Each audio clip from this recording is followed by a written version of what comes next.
Hey folks, today's episode is sponsored by Squarespace. Whether you need a landing page, a beautiful gallery, a professional blog, or an online store, it's all included with your Squarespace website.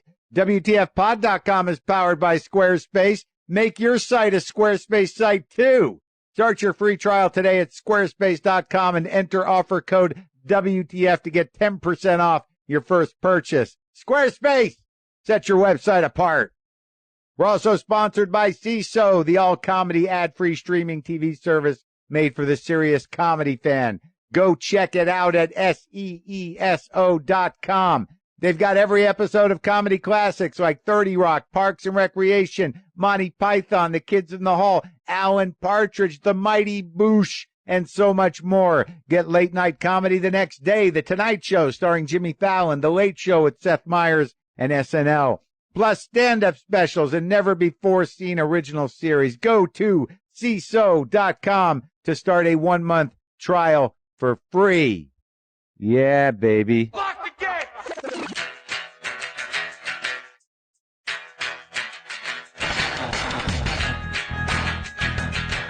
All right, let's do this. How are you, what the fuckers, what the fuck buddies, what the fuckericans, what the fucksters, what the fucknicks? Yeah, what the fucknicks? How about that? Old school. Hey, it's me, Marc Maron. This is WTF. It's my podcast.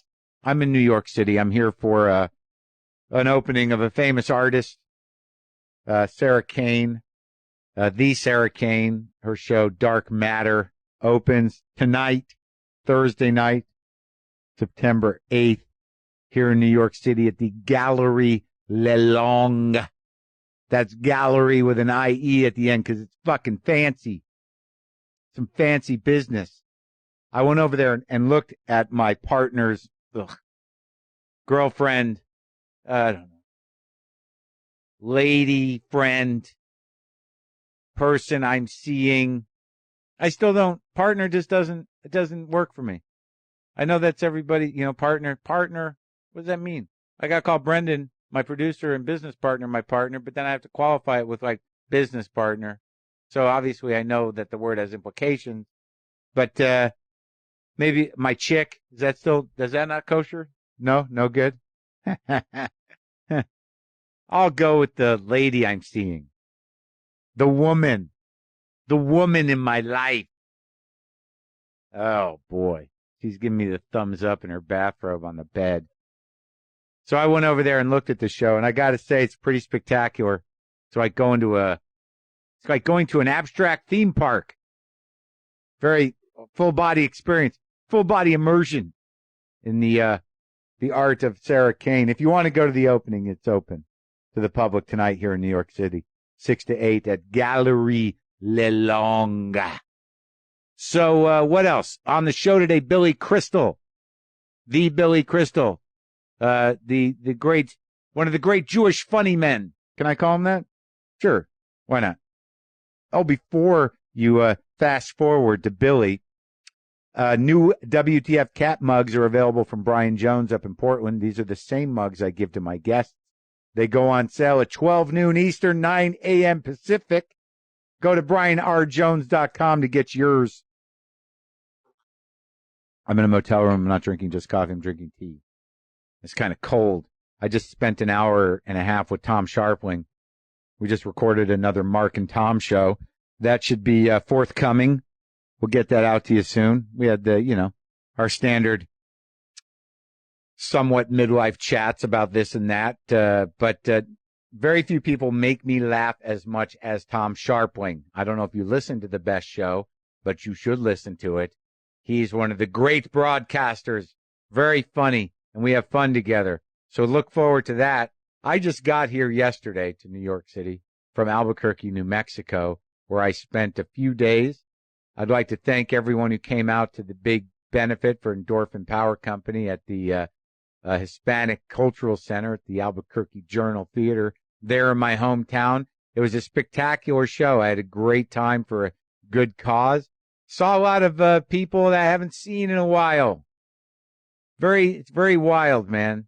It's very wild to not be part of people's lives for decades, but having had them in your life for a short period of time and another point in your history, and I've always had a hard time wrapping my brain around that, seeing people, because you have these very strong connections. Like I saw right when I got to Albuquerque, I went to Duran's Pharmacy for some carne adobada, and I was just sitting there at the counter, and there's some middle-aged dude at the other end of the counter, just a stout little dude, and he's looking at me, and I got no idea. I'm not connecting it. I'm not seeing nothing. Thought maybe he recognized me or whatever, so I'm sitting there. He gets up, walks over, and he's like, "Hey, Mark, man, you remember me? It's me, John." And I'm like, "What?" And I'm like, "Holy shit. It's John, the guy who lived across the street from me, whose house, who I got stoned with him in his treehouse. One of the first times I got really stoned. And I've told this story before, but it was one of those great moments of bad parenting that probably led me to where I am now. But nonetheless, I could barely see John in this guy. Because a lot of times people put it different ways. Like, I mean, Tom Shalhoub used to do a bit about seeing the person that you used to know inside the person you're talking to. They're just surrounded by more face. But it almost looks like these people have eaten the person you knew in high school, and they've grown from within them, inside of them. Whatever the case, you kind of see who the person was. And I recognized him once he said who it was, but, he did have this awkward sort of stonery laugh that, he kind of interjected nervously after almost each sentence. And I'm like, that's the John I know. There's that, like, hey, man, it's me, John. And I'm like, oh, yeah, there you are. There you are. But yeah, he was the guy. I went over to his house, and we went up his treehouse, got really stoned. I freaked out. I went home to my house. I walked in. My mother was on to it. She said, "Are you stoned?" And I go, "Yes, I'm stoned." And she goes, "Well, why don't you go to your room and play guitar? They say you play better when you're like that." She didn't really have the hang of punishing, but I appreciate that, because, I mean, that kind of creative support is what sent me wandering throughout the world aimlessly to define myself in a creative way. And that's why I ended up here, because my mom sent me to my room high to play guitar. Hey, are you running your business over email or using chat software, or worst of all, having a bunch of meetings? No wonder you're losing your mind. That's the hard way. Switch away from that chaos and try Basecamp instead. Version 3 is all new and the best version yet. No more he said, she said. No more, wait, I never saw that. No more, huh? How was I supposed to know? None of that. Done with that. Basecamp organizes all your projects and communication in one place, so you have a central source of truth. With Basecamp, people know what they need to do. They know where things are, and everyone's accountable. It's especially great for client projects or internal collaboration. Companies of all sizes love it. Teams say they couldn't live without it. We used it when we were collaborating with the team that redesigned WTFpod.com. You really need to try it for yourself. Sign up today for a free trial at basecamp.com/WTF. You'll pick it up in like a few minutes. Then you just add your team and get going. Remember, go to basecamp.com/WTF and then start your free trial. All right?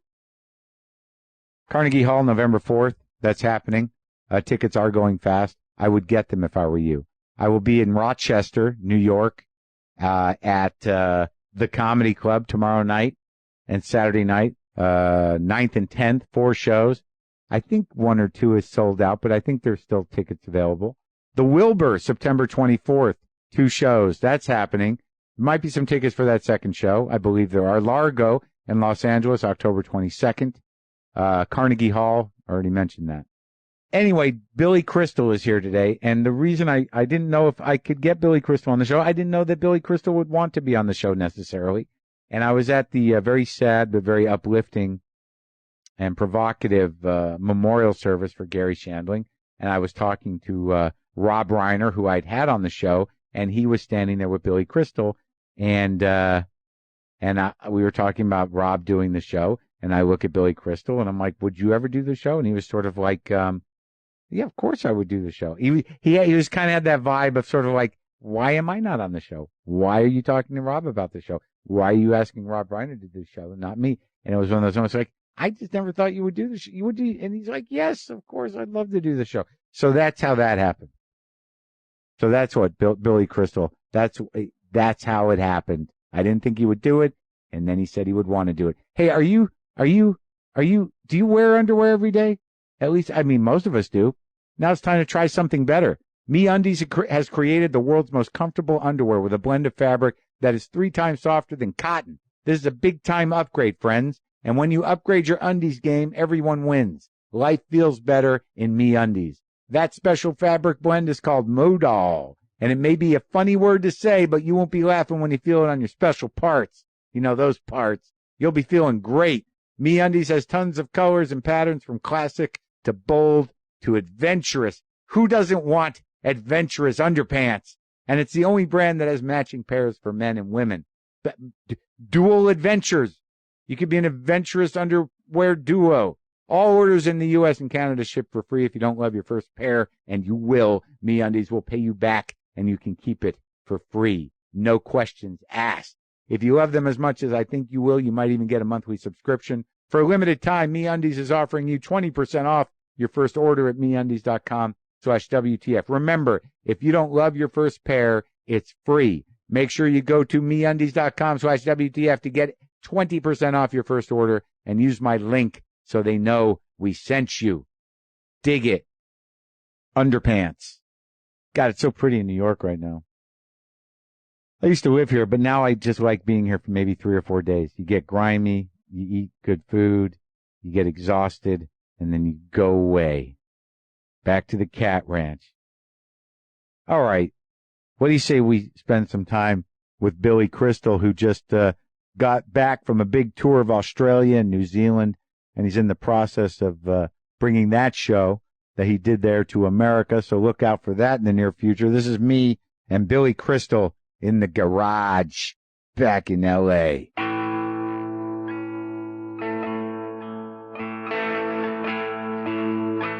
I sort of fall in and out of love with stand-up.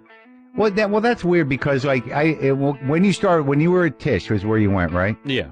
When did you start stand-up? Was it your first passion? Always was. But it was? Yeah, it always was. I was from junior high school, even earlier than that. I was always a guy, elementary school, off book. Yeah. I just would, Yeah. I was always able to improvise in front of people. And who were your comics that when you were a kid you were listening to? Because in my mind, you're part of a very important tradition. Well, the great, because we had great television comics on, the real kind of heavy lifters.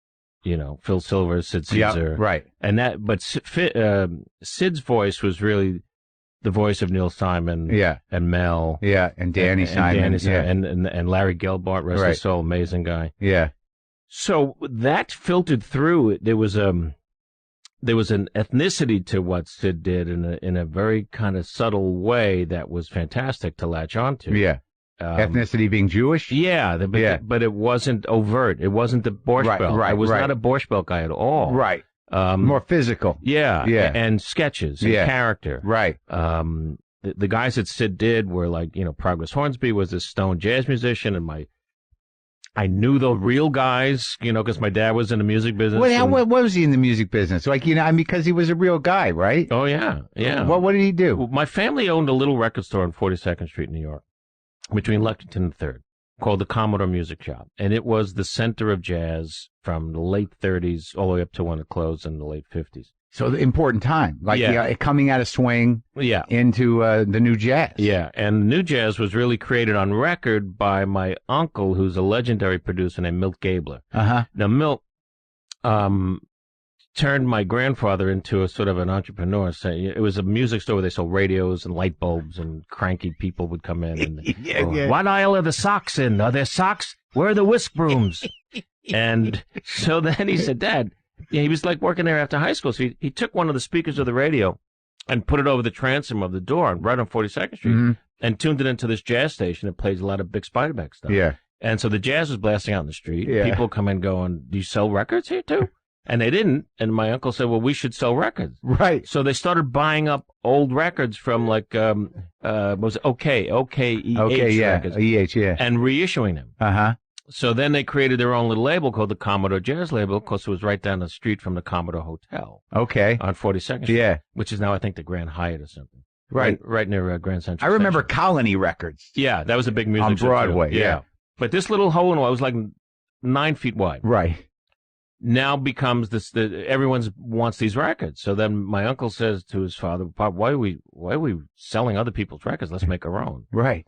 And he starts producing jazz records and jazz concerts all over Like, who are the guys? Oh my God. There is Eddie Condon, who was one of the great jazz guitar players of all time, Pee Wee Russell. Yeah. And that later evolved into Billie Holiday. And Billie did all of her original great records on the Commodore Jazz With label. your uncle. Yeah, which included Strange Fruit. And how old were you with this? I was not thought of until I come along in 1948. Right. Or on my MD page, 1957. Yeah. And so my dad then marries into the family and takes over the store. Milt splits, goes to Decca Records. Oh, this is your mother's side of the family? Yeah. Okay. Okay. So my mother's big brother was Milt. Right.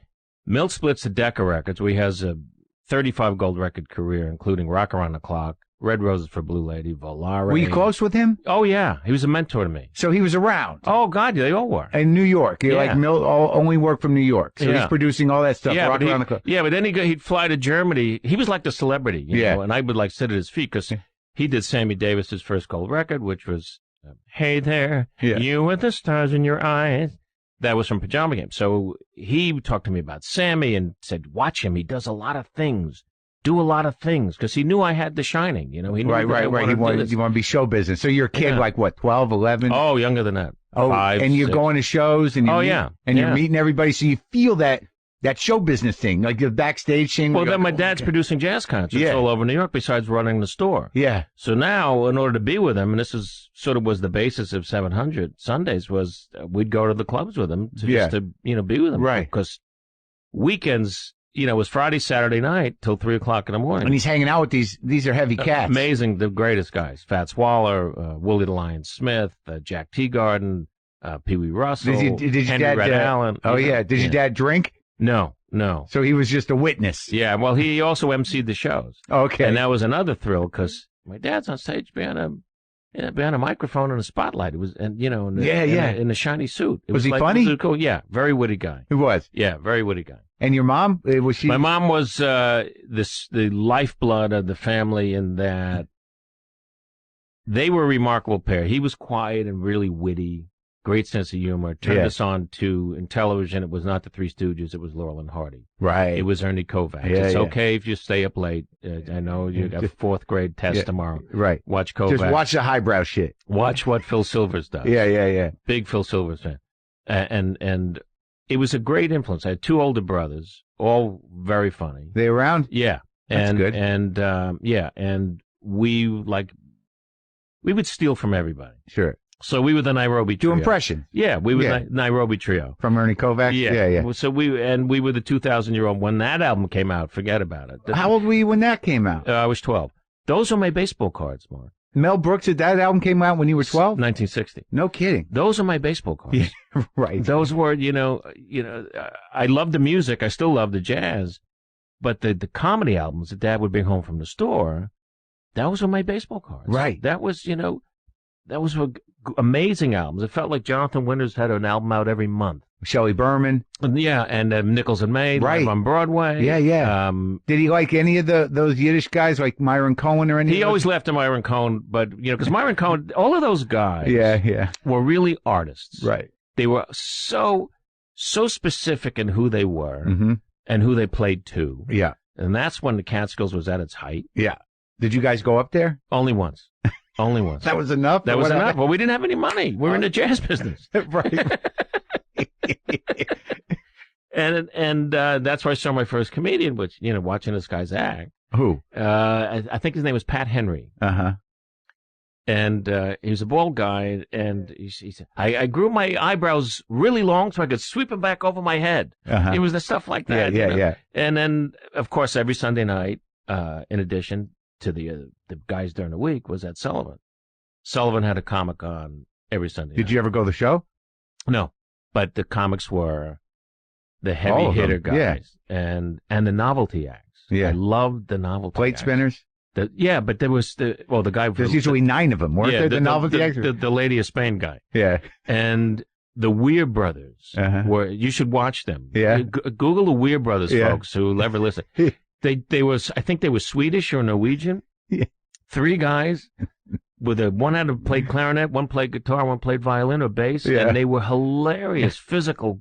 These were music hall performers. Well, that's interesting about I was talking to a friend of mine about you and your style, that your physicality and your sense of physical timing is so right on. Like, it's a natural thing, but you're aware of it. Yeah. And I've always envied it because it is a natural thing. And once you learn how to do it, I imagine it's sort of addictive. But there is a moment where, to do takes, to do beats, to do physical stuff, it's a choice, right? Yeah. And it also, when you're in front of an audience, it helps them see the joke if they don't hear it. Right. You know what I mean? Yeah, but there's also that amazing beats that those guys took, like those pauses and the takes. And not many guys do it anymore. No. It's a lost art, but like when I watch, Analyze This, I guess I'm getting off the narrative, but it's okay. The narrative.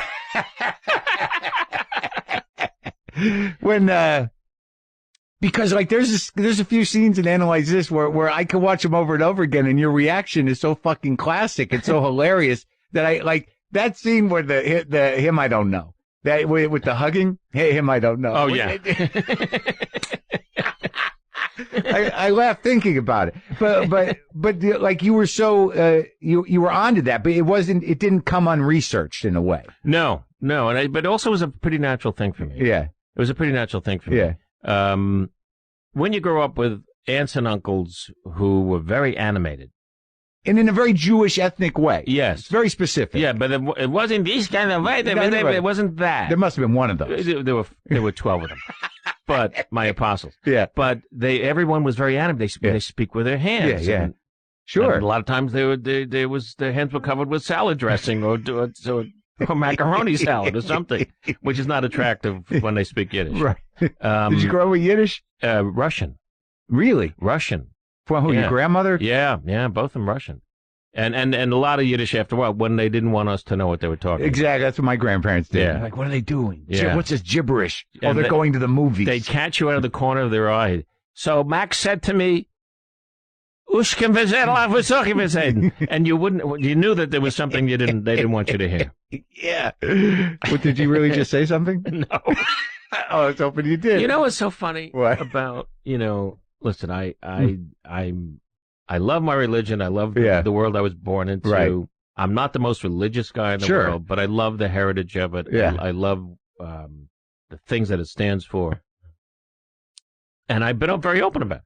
People will come up to me. Yeah. And it always makes me either laugh or get annoyed. Yeah. When they'll go, a total stranger. Yeah. So, Billy, how are you? What are you doing? Yeah. And I'll go, why are you talking like that? The guy goes, oh, I thought you might like that. I said, no, I don't. It's almost anti-Semitic. They see you as a cultural representative of the Jewish type. They see me and suddenly I'm in like a tallis and a yarmulke and the black hat and the Billy, so but the Yankees got enough pitching? I don't know. Well, I think they're trying to connect. Yes, they are. And I do. I get it. It always baffles me. But the funny thing is you're familiar with that character. Yeah. You grew up with that. Like because like I didn't, my grandparents were from Jersey and everything. And I grew up with that Jewish thing, and I've always been a fan of that comedy, and it's definitely in me. Yeah. I somehow, like, for years I fought against it. Yeah. So like I wouldn't even mention I was a Jew on stage because I didn't know how to do it without going, how do you do it? Is there another way to do the Jew thing? No. And I wasn't doing it. No. In my early stuff, I didn't do it. I started doing it on Soap. Uh-huh. The last year of Soap, Susan Harrison, who's an amazing writer, who created the show, brought on a young writer named Stu Silver. Mm-hmm. Did you ever know Stu? No. Stu was a great comedy writer. A fascinating story. As stereotypical Jewish comedy writer as you can imagine, except he was a young guy. Right. I know guys like that. There are guys that are just born old men. Yes. They're born old Jews. And he was a delightful guy. Yeah. And we came up with a storyline that my character Jody goes into hypnotherapy to figure out why he's attracted to women and so on. And he's confused. I kind of remember this. Yeah. And he takes me back in time. It was sort of like the search for Bridie Murphy. I remember and I become this old Jewish guy in my past. Yeah. And I'm stuck. I can't get out of this guy. So here I am looking like I looked back in 1980. Yeah. But I talk like this, and I'm talking to my mother, Mary Campbell, and I'm teaching her about how God tests. God will test people. My first wife, I remember the lines. Yeah. Franya, a redhead. Yeah. She was raped by the Cossacks repeatedly, but since she looked like a pumpernickel bread, it was more of a test for the Cossacks. And then I started filtering into my stand-up, which I was doing like, a lot of them. Yeah. So that's where it sort of started. But it's so funny because it's like it's somehow ingrained in us. I talked to I talked to Jeff Goldblum the other day, and it's somewhere in us. It's our history, and like those people are stereotypical or they're characters.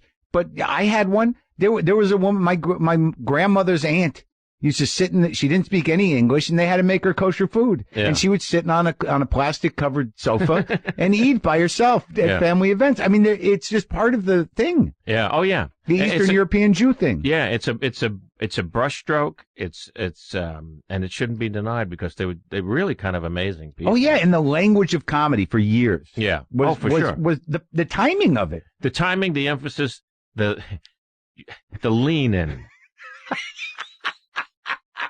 I adored Alan King. Did you? Yeah, we became great friends. We did a movie together where we played father and son. It's a very sweet movie called Memories of Me, and we became very close. And I would imitate him to him, not doing his voice, but just the lean in, because they want to make sure you hear them. Yeah. But he did it on the Sullivan Show. Yeah. Folks, you can't see me, but I'm going to lean into the mic. It may get a little loud. Yeah. So this is no punchline. This is just, so what am I doing about that crabgrass? Yeah. And they lean towards you. Yeah. You almost, if you're in the first row, you just want to like settle back just a little bit. Well, that's interesting. Like a 3D movie. Right. Well, that's interesting that it's crabgrass because he was really the first of the Jewish comics to do the middle class Jewish thing that, like we're not shtetl people. Right. We're not pushing racks of clothes now. We're on Long Island. Well, he was very wealthy. Yeah. Alan was different than the other comics of that time. He produced Broadway plays, movies, Line in Winter. Yeah. He had great taste. He was on the board of directors of Shenley, and he had this house. Yeah. That was Oscar Hammerstein's house in Great Neck. Yeah, Great Neck. And it was beautiful. It's right on the Long Island Sound. Yeah. And I know he had a huge ego. He bought it because it was on Kings Point. That's what it was called, Kings Point, and he was Alan King. And when my friends, I was the youngest of my graduating class. I didn't have a driver's license. So from where, high school? Yeah. We would drive to Alan King's house in Great Neck and look over the fence and see the Rolls Royce, the beautiful Tudor house. Yeah. And it was like, I'd love to have that someday. We would whisper, he said, come here, look what he has. And then when I was little, he came into an Italian restaurant in my hometown. Yeah. Which was? Long Beach, Long Island. Yeah. And there was a hotel. It had a big showroom. And everybody worked there. I saw Sammy Davis Jr. there. And the dinner club, right? It was a big hotel and a big supper club. Yeah. And Alan came into this little restaurant, and we actually wrote this into Mr. Saturday Night, where Ron Silver, playing the director, tells me of the entrance he saw me make in a restaurant. Right. And Alan, he had just come from the show. Yeah. He had a mohair suit on, a white shirt, beautiful white tie, like white on white. I must have been 9. Yeah. And he came in, and everybody applauded. And he like glided into the room, and I had recognized him from the Sullivan Show. Right. And, we were very modest people. Sunday night was the one night we could eat out. Yeah. And I saw him, and I ran up to him, and I said, Mr. King, I think you're fantastic. And he looked at me, and he said, whoa, look what just fell out of my nose. And I thought it was like getting an autograph from Mickey Mantle. It was like he insulted me. It was like so great. And we put that into the movie. With no malice. Though. No. Yeah. Alan was amazing. I'm so blessed to, that's one of the fringe benefits, Mark, of what we do.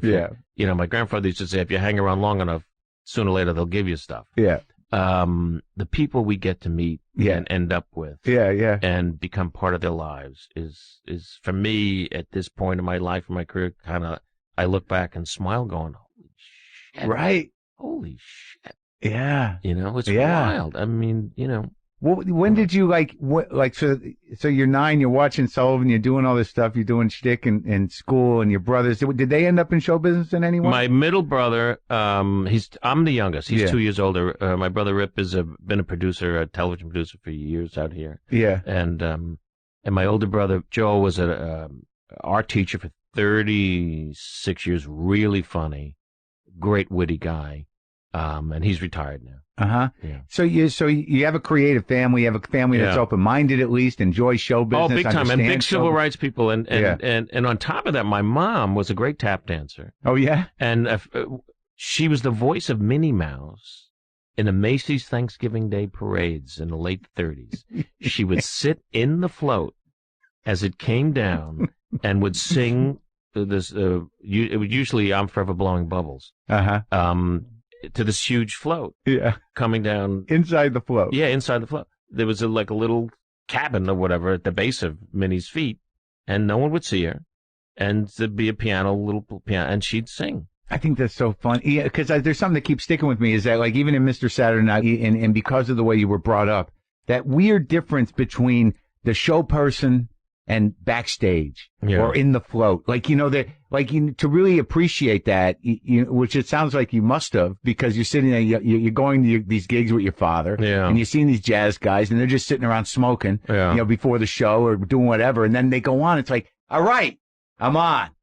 There's a weird kind of the appreciation for show business when you feel that. Yes, and not only that, there's a the word destiny is different than fate. Right. Destiny is more important. Fate is like by chance. Right. Destiny means it was meant to be. Sure. And when I think about getting up on stage in front of 700 people when I was 5 years old and tap dancing to, this Conrad Janis and the Tailgaters, a great Dixieland band, not having any fear, just wanting to be up there, moth to the flame, you know, and being endorsed and supported by my folks. It wasn't like, why did you go up there? You're not supposed to do that. Yeah. They loved it. Yeah. And it's not, nobody pushed me. They just knew that I had to sort of do this. Yeah. I was sort of like, I was a rain Jew. Yeah. I was rain Jew in the back of in my house, writing jokes, watching comics, loving it. Couldn't wait to get up on stage. You love it. Loved it. I still do. But I like that. I like the idea of that, loving it, because I just personally, and obviously we're different people and have different careers, but, I sort of I needed to be a comic because I had something to say. Yeah. That's what I thought. Yeah. So taking the love, I would fight it. I was that kind of comic where, it's going to be a little tough at first for us, but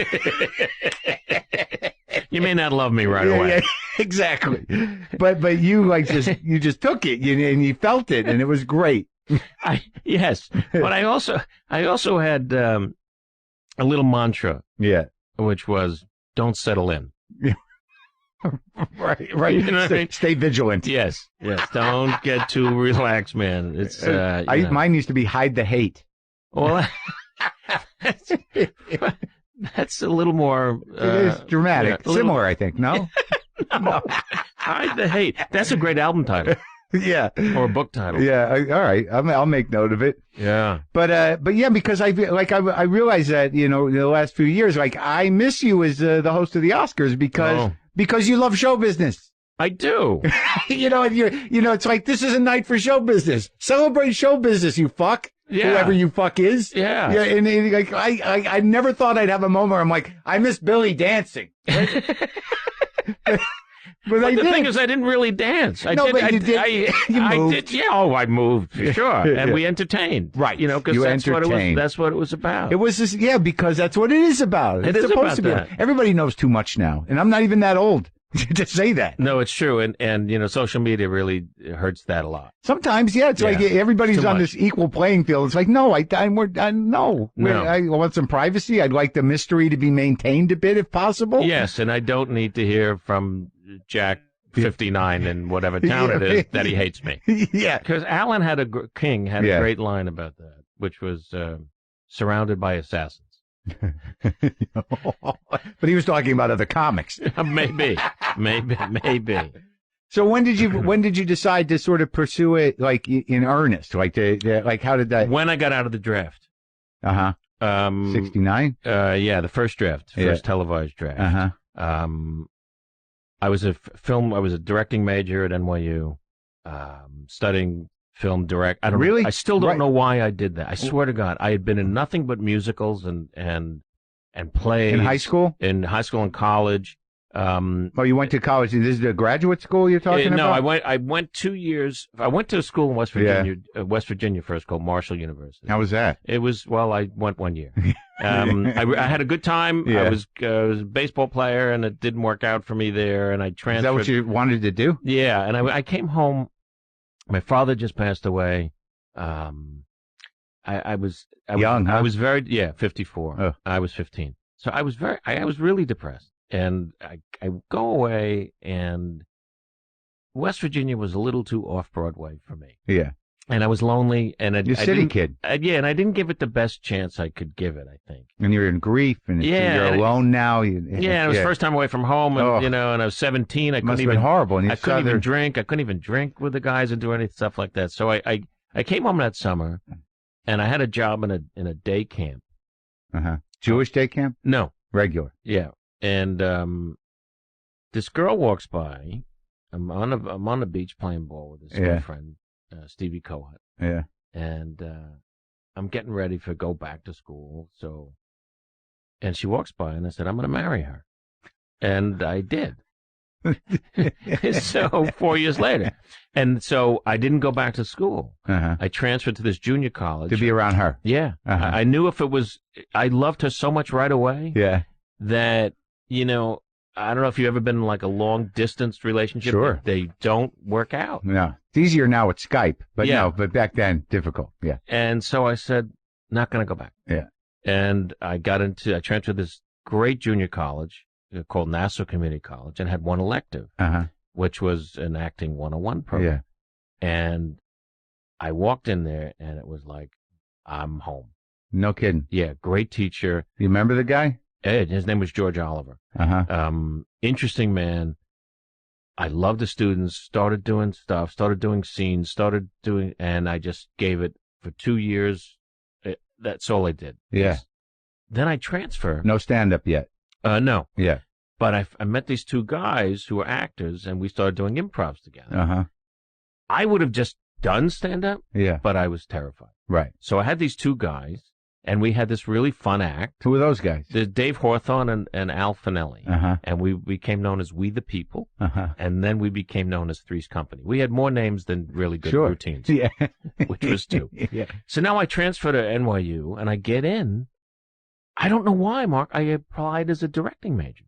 I didn't go into the acting program. You don't know why? I still don't know why. I used to make little home movies and stuff, you know, and I liked being... Did you think maybe it was a better job? I thought maybe I was very practical. Right. That if the acting thing didn't work out, I had something solid like directing to fall back on. Yeah. So I get to NYU. Yeah. And who's my film professor of the production class? A graduate student named Martin Scorsese. No kidding. Yeah. So this is what, 70 what? This is 68. 68. 68. I'm living in the East Village with my best friend, David Sherman. We're still the closest of friends. And we had this little apartment on East 5th Street next to the police station. And the reason the police station is important, it was on the wide shot of the police station on Kojak. You can see my apartment. Oh, yeah. And he pointed to that a lot. Yeah. Right here. Yeah. Right here. And, you show me your Miles Davis records. Miles would get busted every week because he'd be coming down to the Lower East Side to look for drugs. Score, yeah. Yeah. And his red Ferrari would be out front of our apartment building. Right. And he'd be yelling at this red-haired detective named Sergeant Fink. And he'd be yelling at him, "Motherfucker, why do you keep fucking give me the phone?" He said, "Miles, don't be coming down here no more. Don't be coming down looking for drugs. What are you, stupid? What are you, stupid?" You saw this? Oh, yeah, we see him all the time. Yeah. So that was 68, 9, and 70. Sixth Street. East 5th. East 5th between 325 East 5th Street. Between first and second, yeah. And now, Vietnam's raging. It was the greatest place to live was the East Village then. It was so extraordinary. The Fillmore East was there. Was that third? Fourth? No, that's right on 6th Street and 2nd Avenue. Yeah. I lived on 2nd between A and B in the 80s. Right. Yeah. And it was right next door. That's where I saw my first movie, was that theater. My dad did these concerts at a place called the Central Plaza, which was 111 2nd Avenue, which is now an NYU building. Right. Is that the film archive? It was a movie theater? It was a movie theater called, originally it was called the Lowe's Commodore. Ironically, it had the Commodore name in it. Yeah. And it became the Fillmore East. Oh, okay. Yeah. And that's where, everybody played. Oh, everybody. Oh, it was amazing. But for Great Hendrix, the Band of Gypsies record. Yeah, Zappa, everybody played. And East Village then was so exciting to be part of. But our country, at that point, was in the middle of natural childbirth. Yeah. It was all this screaming, all this yelling. Yeah. We hated this war. We hated Nixon. We hated what was happening. And I mean, LBJ knew what he was doing. Yeah. Yeah. I will not seek, nor will I accept a nomination. I'm getting the fuck out of here. Because he could see what was happening. And now we're faced with this. And suddenly, kids today have no, and now I sound like Alan. And you're like 20? Let's see. I was 20. Yeah. And now I'm sound like Alan King, yeah, this kid. But nobody today. Were you exposed to the draft? No, I'm 52. Oh, so it was you got a selective service card. Yeah, and they told us that they're going to have, as the war was heating up. Yeah, that we're having this televised draft. Yeah, which was a Powerball basically. 365 birthdays, ping pong balls. Really? Put into a machine, live on television. And as they came out, if you were in the first 200, you had a report right away, and you more than likely were going to go to Vietnam. And listen, for those of us who didn't believe in the war, this was a terrifying thing. For those who made their choice, I totally respect that. I had no idea why I cared about the M. Vin Phu. I didn't. If they were in Jersey, then okay, sign me up. Or if they were bombing Jersey, right, and then sign me up. But I didn't. What did we care about that? Right. It made no sense to us. Much like this war that we've been in for 12 years now doesn't make any sense either. 15 years. Yeah. So it was on television. Sure. So it was like the anti-lottery. You didn't want to win. No. Right. First 200, you're gone. Yeah. So I had this production class, right? This television production class, right? At NYU. Yeah. So I think it came on at 7 or 8 o'clock, whatever it was. And we were able to watch like the first 50 names. I'm not in the first 50 balls. Yeah. The tension, it spins, and the ball comes out. April 3rd. So it was just birthdays. Just birthdays. April 3rd. Next one. March 2nd. Yeah. August. Can you imagine? Your life is being decided by some guy in a uniform pulling these balls out of a machine. No music to this. No. We'll be right back with the draft. It was terrifying. Yeah. So now I'm not in the first 50. All right. I got a chance here. Yeah. And I run home, and I run to the place on 8th Street called the Gem Spa. Remember the Gem Spa on 2nd Avenue? Oh, wait, they have them egg creams? Yeah, and those little chocolate raspberry things. Yeah. Well, anyway. Yeah. Well, look, when you were stoned, that's where you wanted to go. No, I think it's still there. It is there. Yeah, they make the egg creams. Yeah, so I run up there. I run across town from Washington Square Park, thinking I'm not in the first 50. I'm not in the first 50. How many balls have been pulled since that I left? Yeah. The New York Times hits the pavement. I mean, it was like a Scorsese cut of a movie. Boom! I'm like, and that up to 112. Still not by the time they went to print. No, I run back to my apartment, run up the stairs. And I call my mother. Mom, are you watching the lottery? No, dear. There's a Bonanza has a 2-hour special. Horse got bit by a snake, and he has. Good. Boom. Now I'm watching the Joe Franklin Show, a guy I would end up imitating on SNL, and one of the most I think it was one of the first ticker tapes on television, came through at the bottom with the numbers. So now I see I'm not in 112 to 175. Right. I'm not in 175 to 220. I don't get called until 354. And that's how I got out of going into the Army. So they literally went through the whole year? Yeah, 365 days. And it was just the order? Yeah. So I was 354. I never had to take a physical. I never had anything like that. I was out. So you won the lottery. I won the lottery and went into show business with my two friends, Al and Dave. We formed this act. Yeah. And we started doing improvs and fake improvs and sketches and stuff. At places? And yeah, we started on it was our vaudeville. Yeah. It was called the Coffee House Circuit. Yeah. And we would get $150 each, but you'd be there 3 days. Yeah. And you'd live in a dorm. No kidding. So Yeah. you were traveling. You were traveling, yeah. So we were on the road in my little Volkswagen, usually. Not that it's a big Volkswagen. It was my Volkswagen, and with Dave and Al, and we had a great time. What were those rooms? What were the rooms in New York that you would play? We ended up at the bitter end, right, which was great. There was in the context at that time. So you had the committee was around. There was a precedent for improv. Ace Trunky Company. Yeah, yeah. Ace Trucking was really good. Fred Willard was in Ace Trucking. Yeah. The committee, that was more of a West Coast thing. Yeah, yeah. And we were really funny. We did it like a Mike Douglas show. We did, You did? Yeah, but it was hard to break through with three guys.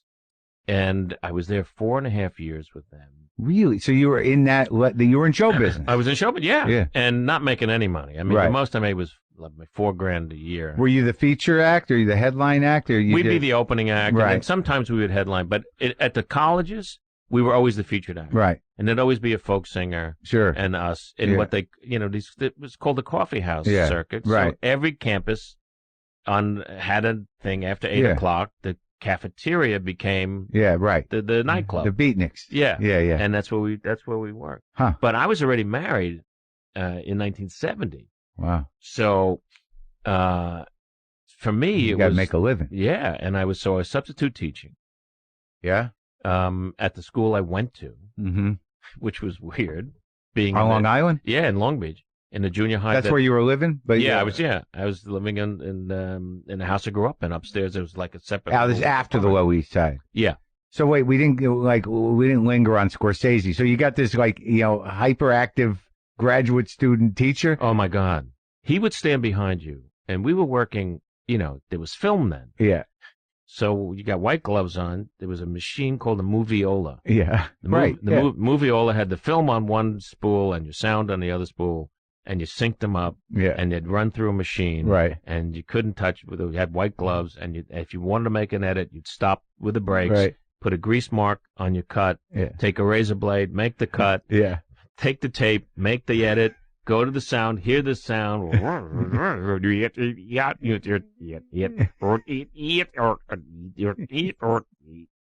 make the edit, and then he'd stand behind you. Yeah. He had this big beard. Yeah. And why did you make that cut? I don't understand. Why would you do that? Why would you make that cut? Howard Hawks would make that cut. I said, Howard Hawks isn't a student here. And every time I see him, I ask him the same question. Why did you give me a C? Yeah. We're making little movies. But he was amazing. Yeah. Do you have any of those movies? Do you remember? Did you? I have them. Yeah. How are they? They're basically silly. Uh-huh. There was, just. Yeah. But did you feel like you learned something there? I did. I learned basics of staging. Uh-huh. The camera dictionary. Of actually directing. Yeah. Of who stands where and how you come around the side. Right. That basic stuff. Coverage. That kind of stuff. Yeah.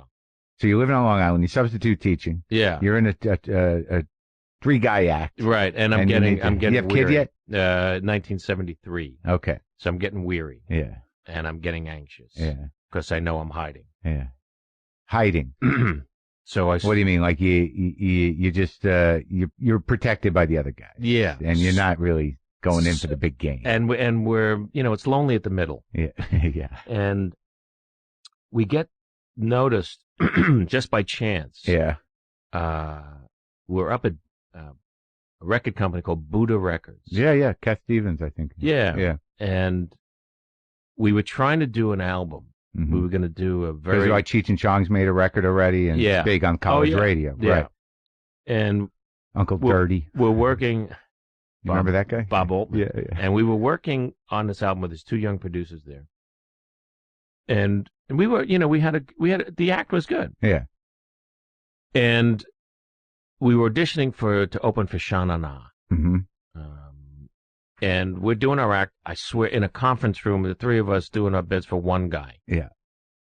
And Ed Sommerfeld, I think. Uh-huh. And he says, "Do you guys know who Buddy Moore is?" I go, "No." He said, "He's Robert Klein's manager." Uh-huh. And they were the Jack Rollins, Charlie Jaffe office, which was the best office. Sure. So they had Woody Allen, Dick Cavett. And I'm going to bring him in. Buddy Moore. Yeah. Yeah. So he brings in Buddy, and we do our stuff for him all alone in this room. Yeah. And he doesn't laugh. He smiles a couple of times and says, "Okay, let me see what we can do." So he gets us in a couple little rooms in New York, so on and so forth. And I know it's not happening. But we're in the mix in this office a little bit. Right. He then, with a great man who just sadly passed away, Larry Bresner, come to me, and they said, "Have you ever thought about doing stand-up?" Uh-huh. And I said, "Yes." And they said, "Because the act isn't going anywhere. We don't think it's They just, pulled you aside. Yeah. Right. It's not going to happen. Yeah. But we'll be there for you, and we'll work with you right from the beginning if this is what you want to do, because we think you could be a stand-up comic." Uh-huh. So I went, "Oh, my God." Yeah. I said, "Let me think about this." Yeah. Now I know I have a support group. Right. A big one. Yeah. So I'm home, and I was Mr. Mom. Yeah. Janice went back to work. Yeah. She's now working at the college that I went to. She's assistant dean of theater at Nassau Community College. How'd you feel about that? Listen, it was what you had to do. Sure. And, she had faith in you, though? Yes, because this is one who said to me, "You can do this. Yeah.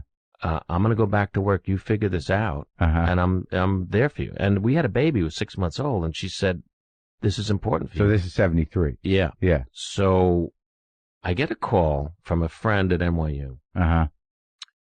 His name is Ira Sardi. Yeah. And he said, "Hey, listen, do you know a comedian who could do like 15 minutes in front of the folk singer at the ZBT house on Friday? We're having a party." And my dad's friend. Yeah. So I said, "Yeah, I'll do it." Yeah. First gig.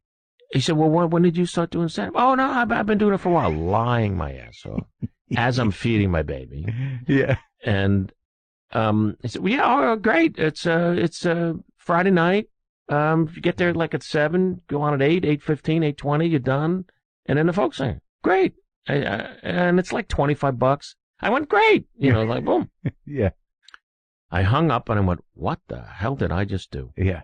So I called up Buddy Moore. I said, "Buddy, listen, I booked myself into a fraternity party. It's Friday night. Yeah. It's $25, and I don't think I should pay you commission." He said, "Great, give me the information." So I said where it was on Mercer Street, and so now I start putting together stuff. Yeah. And I threw this in, I threw that in, so I was doing Cosell and Ali a little bit with the act. Uh-huh. We used to do this Wide World of Sports thing, and I would do it. So I had I had about 2 minutes, maybe 3. That's a couple other things I threw together. I did the Wizard of Oz in a minute. The premise was the film's been on so much television, it's all spliced up, and so it's... Did you do that bit for years? Was that? Yeah. So I get to the fraternity. It's pouring rain. Yeah. It's like horrible out. Yeah. I get to the fraternity house. They were all sitting there and smoking pot and all that stuff. Yeah. And I see the stage, and I'm like panicked. I think how much time can I really do here? Right. And Ira comes over and goes, "Listen, can you stretch?" "What do you mean?" He said, "Well, because the folk singer just called. He's stuck in traffic with this rain. Yeah. Can you stretch?" I said, "You mean go like from like 3 to 3.5 minutes?" I said, "Well, I don't know. I'll do it." As we're talking about this, and I'm getting more worried, in walks Buddy Moore, Right. Larry Bresner, Jack Rollins himself. Oh, shit. Yeah. Yeah. They all come Right. to this place. Stand in the back of their suits. Yeah. With the wet raincoats and umbrellas and stuff. And, hats. Yeah. And they introduced me. Go on. Mark, I don't know where it came from. I did an hour and 20. Come on. I swear, I still don't even remember what I did.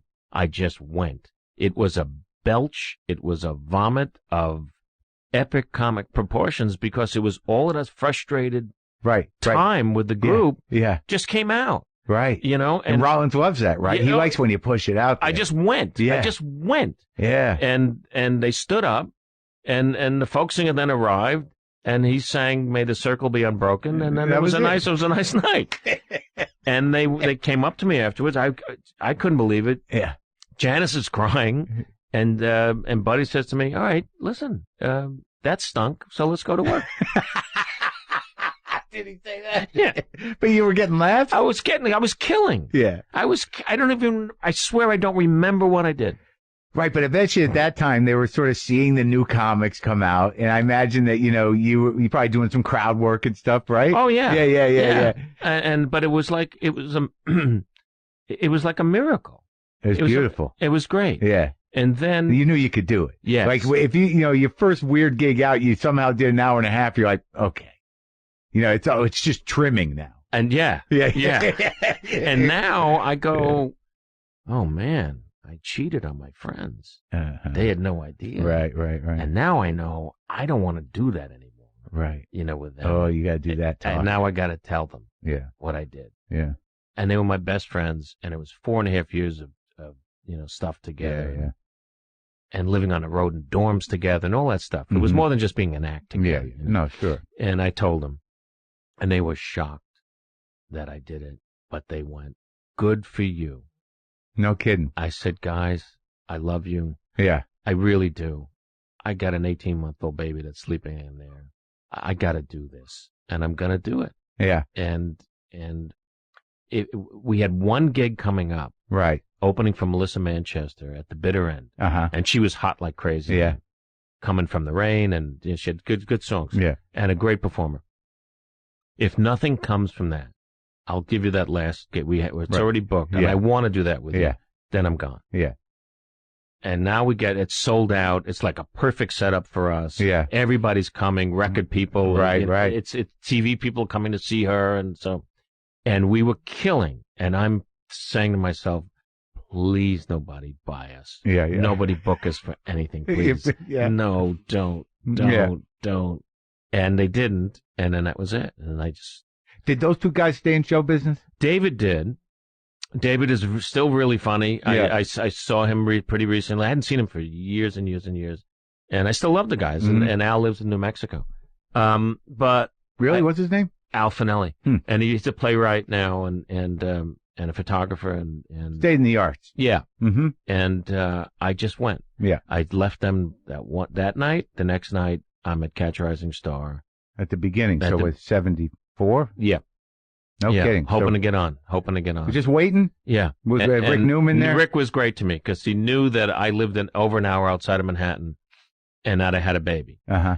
And so he knew my gig. Yeah. So he tried to get me better times. But I was so fertile. Yeah. I just wrote my ass off. And very quickly, I had a really good 20 minutes to begin with. Mostly impression driven? Some a little bit, but and it's an interesting story, and that I'll get to in a second. But because I'd come to Catch, and I'd get on at maybe 1, and I'd be done 1:20, and then you hang out for a second. Who the hell was going on before you at that time? Eddie Bluestone, Richard Lewis, Andy Kaufman, Belzer was the MC, Freddie Prinze, right.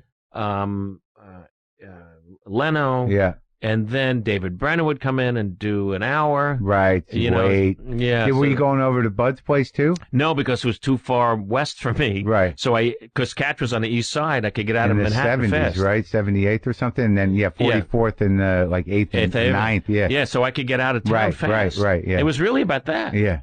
I didn't become a devoted improv guy till I moved to California. Right. Because to me, it was just a great room. Yeah. The Improv on Melrose. The original one, yeah. Yeah, it was great. And here, So then I'd get home by 3, up at 6. Chance had to leave for work at 7. Got the baby. Then I got the baby. So that was my life, I did that for like 2 years. Every night at Catch. Every night. Did he eventually move down on the roster a bit? Yeah. Pretty quickly. I started working pretty quickly, which was great. And my first big gig. Well, I should back up. Yeah. I'm doing really good, and I'm feeling like my purpose in life is being fulfilled. Right. It was a really romantic, fantastic time for all of us. And Rollins comes to see me for the first time since the frat house. Yeah. And he wanted to wait till I had marinated a little bit. Yeah. And he was hearing all of this stuff, I was really doing good stuff. Yeah. And I know he's coming, and we're going to talk afterwards. So Jack he looked like the Jewish Duke Ellington. He had the big eyebrows. But the big bags under his eyes, and always a little stub of a cigar. Yeah. And tons of dandruff. They're almost like epaulets on his suit.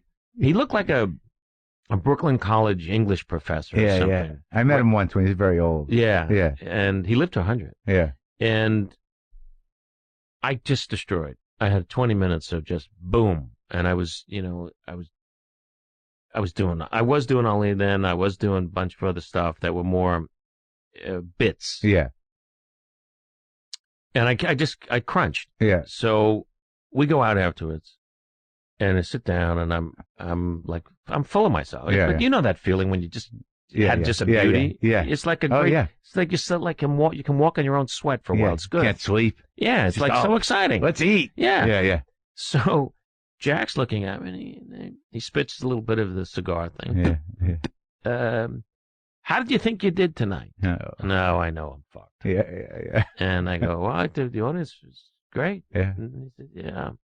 And now I feel like I want to stab him. Yeah. Because he's just not saying anything. And he goes, yeah, Bill, I didn't care for it. And I'm going, why? Yeah. And really, why? And I'm trying so hard not to leap across the table. Yeah. You didn't leave a tip. I go, what do you mean? He said, you did a lot of bits. I call them toys and games. There was all bits, but the audience had no idea about who you were when you left the stage. You didn't leave a tip, that little extra something that you leave because it was good. Yeah. They said, so I like the guy who did the thing. No, he's a nice man. That's important. Right. You didn't leave a tip. You never once said I. Yeah. I think, I feel. Yeah. You know what bothers me? Yeah. You never said that. Any of it. I know what Ali thinks. Yeah. I know what this guy thinks. Yeah. I know what Mr. Rogers thinks. These are bits. So you're working too safe. You have to be ready and be prepared to bomb. You have to know what that feels like in order to grow. These are like Talmudic, huge things to lay on a 25-year-old's, stand-up who just killed. And who's 6 months just past substitute teaching, who's feeling like, oh, my God, my future's happening. Yeah. And it was gigantic. But it totally changed my perception about what I was going to do. He said, so come back tomorrow. Yeah. You know these things can work. Yeah. And we can sprinkle them in as we go. Right. But for your own personal welfare on stage, don't do any of this tomorrow. You're married, right? Yes. Talk about that. You're a young man, you're married. That's unusual. Yeah. You have a baby? Yes. Talk about that. Look at you. Who else has a baby? Yeah. Eddie Bluestone doesn't have a baby. Yeah. Belzer will never have a baby. Well, look at that. You have it, Talk about that. And I went home. I didn't sleep. I'm up all day with Jenny the next day, who's now the mother of 2 herself, and I'm writing stuff about being the only man in the playgroup. Yeah. Right. And it gave me an identity. Talk about how she was born. I did a piece about natural childbirth in 1974. Yeah. That's what I was. And he pointed me in the right direction, and Any young person who comes up to me and asks me about that, I tell them that story. Yeah. Be prepared to bomb. Yeah. We're so. And did you? Oh, yeah. But till you find your way. Right. Till you find your way. Right. And then I learned, if I could experiment with that, but I need that thing to end with. Yeah. So then an act starts to develop. Sure. Always got Ali. Yeah. I got that, and then you throw in this and throw in that, and then suddenly you but it was the approach. Right. It was the approach that was so amazing. And when Jack was 100, this was last year, he died shortly after, and I hadn't seen him in years. And I always kept in touch with him. I always called him. But he was such a wisdom-filled, menschy man. Yeah. So wise. You know? He was my Yoda that way. And the company had fallen apart, had broken up, and I wasn't with him anymore. And Robin, rest his soul, and I were like the children of the divorce when Rollins and Jaffe broke up. And, well, who do we go with? We love Jack, but we love Buddy, and we also love David Steinberg, the manager. That's who you end up with, right? Yeah. And Larry. Yeah. So I didn't get Jack as much as I wanted to. I go to see him in New York, and he's 100 years old. Yeah. And we're sitting there, and my series, The Comedians, was gonna debut that night. And I was in town doing press and stuff like that.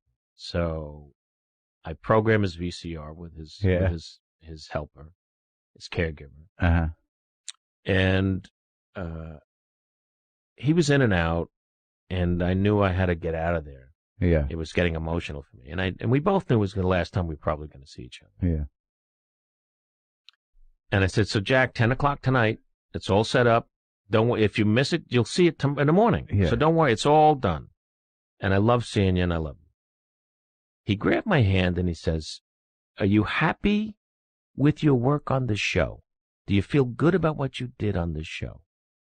I said, yes, very much so. He says, that's most important, because they can never take that away from you. Oh, my God. Oh, my God. It was like so amazing. And I carry that around with me. I've been fortunate to have had good guidance. Yeah, that's amazing. It's amazing stuff. It's really amazing. Jack was amazing. He was an amazing Sounds guy. Amazing. And it's a beautiful moment. Yeah. Great stuff. And so when does how does soap happen? How does the first break happen? I come out here and you move here. Did not move here originally right away. We had a night at this was interesting. A night at the Comedy Store. I was traveling on the road with Melissa Manchester. It was her opening act. And that was a great gig for a comic at that time. It's fantastic. Yeah. But it was kind of cool. You lived on the bus. Do 20 minutes, right? Yeah. And sold out crowds. Yeah. Nothing on my head. Yeah. And came down to L.A., which was intoxicating. Mm-hmm. L.A. back in the 70s was like amazing. Mm-hmm. You could be on Sunset Boulevard and smell the orange blossoms in the valley. Mm-hmm. I mean, it was like it was different. More intimate business. Yeah, it was really cool. Yeah. And exciting, and stuff was happening. Yeah. So they have a night, the office sets up a night for me at the Comedy Store. Everybody comes. Yeah. I mean, it was insane. In the main room, the big room. No, I don't think they didn't have the main room yet. Oh, it wasn't open yet. So it was a little box room. Yeah. Yeah. And I look out, and there's Jim Brooks, and there's Carl Reiner, and there's Norman Lear, and there's all these. And it went really well. Yeah. It went really well. Yeah. And now I'm meeting all of these guys. It's like being in a Yankee locker room. Yeah, yeah. And I go home to New York. Norman Lear calls me at home himself. Uh-huh. I so enjoyed you the other night. I'm like, yeah? We have a part on All in the Family. You play Mike's best friend. He's going to get married on the show at Mike's house. It's a pretty good episode, and I thought, would you come out, and would you think about doing this? Would I come out? Would I think about doing this? Yes, Mr. Lear, of course. And then Norman. Norman. Yeah. Next day, I'm on a plane. I'm coming out. I'm doing All in the Family. Is that the first time you met Rob? Yeah. Uh-huh. So now I'm cast as his best friend. It was the week after the Stivic baby had been seen on All in the Family. Okay. Right, Sally and Mike's baby. So it was a huge audience, like 49 million people saw like a medium show. Yeah. And no Archie. Yeah. No Edith. It was me and Rob and Sally, and I ended up getting married on the show. But it's a funny episode, but we had to play best friends, and it sort of stuck right away. Yeah. And we said, listen, it was good on the show, so let's just keep going with this. Yeah. And that's it. It's remained to this day. Yeah. That's I saw you with him. That's when I last saw you at the Shandling Memorial with Rob. Yeah. So it was that was a big break. And then Paul Witt, Tony Thomas, Susan Harris call us. They saw me in the Tonight Show. Yeah. And they were doing the series, and they offered me this part to play Jody Dallas, this gay director of commercials, as part of this big ensemble. I had one line. The pilot was an hour. There were 2 half hours put together as a pilot. I had one line in the pilot, but the second episode, I had this great episode with my mother where I'm in her clothes, and she catches me, and we talk about. She sees me, and she goes, "Why, get out of my..." "Oh, you wear it belted." And it was smart, and I met with them, and it was a great pedigree. It was Jay Sandrich, who was one of the best television directors, Mary Tyler Moore Show. And Susan, I just thought she was a genius and amazing writer. Yeah. And so I said, okay. And it was a groundbreaking show. Groundbreaking show, and I thought, all right, well, but wait a second. This is 1976 when the pilot was. America was a lot different. It wasn't as tolerant. I said, but I have my stand-up. Yeah. But you'll always have that. So I didn't want to be the gay guy from Soap. I still wanted my own identity. Yeah, Billy Crystal. I just was starting to really get what's being on stage. It was getting better and better. Yeah. Was SNL happening yet? No. Well, yeah, the show had been on. Yeah. And were you up for that? I was bumped from the very first show. Oh. Yeah. You were bumped from the first, but how long were you mad at Lorne Michaels? A long time, but but I understood it. Yeah. At the same time. At that time, you understood? I didn't understand it because of how it was told to me. Yeah. About what went down. Mm-hmm. The Friday night before was a dress rehearsal. I'm sorry. No, I know. It was Friday night was a dress rehearsal, and Lorne had been coming to the clubs, and he loved what I did, and he liked my did, and he signed me to the first show, and right. Yeah. We had this deal in NBC with like six appearances on SNL over, Yeah. And then then I'd become like the first non-celebrity host, right? Which is what he was talking about at the time. This is all on paper. Yeah. So we come to the first show, and it's George Carlin is the host, and there's 2 musical guests, Billy Preston, Janice Ian, and I knew everybody in the cast. Yeah. Because they were coming to see me at the bitter end and stuff, John and Gilda and everybody. Friday night we had the run through for the network and a full audience, and my thing just killed. Yeah. But it ran like 5.5, 6 minutes. Yeah. So now we have notes afterwards, and Lauren says, "And Billy, I need 2 minutes." I said, "You need me to take out 2 minutes?" "No, I need 2 minutes total. That's all. We're running very long," and I didn't understand that. Yeah. And throw in the fact I'm 25 years old, 26 years old. Yeah. How could my thing killed? Yeah. It really was one of the stronger pieces in the show, if not the strongest piece. Wow. Now I got to call everybody. I go back, Buddy. I got to call Jack, and I'm on at 5-1. I'm in the dungeon spot, and I more than likely I'm gonna get dropped. Yeah. Because the show was running long. Anyway, so... And it's live, so you're waiting. Yeah. So now we'll go there in the room with Lorne. They're going back. Lorne had other things to worry about. He's got the premiere of a network show. Yeah. I understood that. And Belzer's doing the warm-up, and Buddy and Jack come out and says, "Come on, we're going." What happened? Well, he won't do what we want him to do. And I didn't have any other material to do. Right. I didn't have a 2-minute hunk. Yeah. Andy had Mighty Mouse. Yeah. Right. So he had this amazing little piece. Yeah. I didn't have, I was too new. Right. So, I think the office asked for 5 minutes in the first hour. Yeah. At least have us in the first hour. And he'll take out whatever he has to take out. And he couldn't guarantee it. Yeah. And so, I ended up leaving. Right. it was horrible. Yeah. Feeling, because I knew that it was going to be groundbreaking. Right. It had to be. Right. And so that was that was bad. Yeah. I came back the next year. Lon brought me back. I was on the show that Ron Nesson hosted, who was Gerald Ford's press secretary. Yeah. Right. Funny guy. Yeah. And I was on that show. Yeah. And then I didn't do it again for 8 years until I hosted it when Dick Ebersol was the producer. And then he became a cast member for a little while. Yeah, I hosted it twice that season. Yeah. And then that summer, Dick called me and said, "Listen, I got a crazy idea. Yeah. If I could get Chris Guest and Marty Short and Harry Shearer to come, would you come as a cast member?" And I thought about it for like 6 seconds and said yes. I just knew it was the right move. It's funny because you guys did some great stuff. Great stuff, and people think that we were there for years. We were there 1 year. Yeah. We were all there 1 year, but out of that 1 year came Ed Grimley, came Synchronized Swimming, became Fernando. You know when? Yeah, what was the? The I Hate When That Happens guys. Yeah. Ball Players, which was a piece I did with Chris, where we played 2 Negro League baseball players. A film that was so my favorite thing that we did that year. Chris and I were always together doing stuff. And that was the first time you worked with him? Yeah, but we were good friends. But it was the first time we really right. Oh, that must have been great. Oh, it was great. And it was a fantastic time. Can I just tell you how much I enjoyed the moment where you went, all right.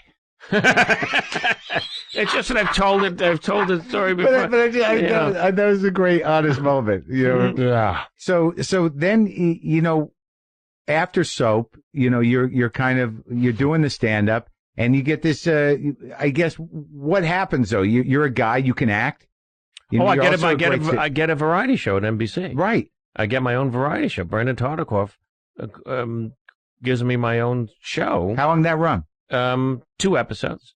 Great. Good run. We did 6. Yeah. It was supposed to be a summer replacement. Yeah. That meant something. Yeah. Yeah. Rock Hudson was on, I don't know, McMillan and wife or whatever, has a heart attack.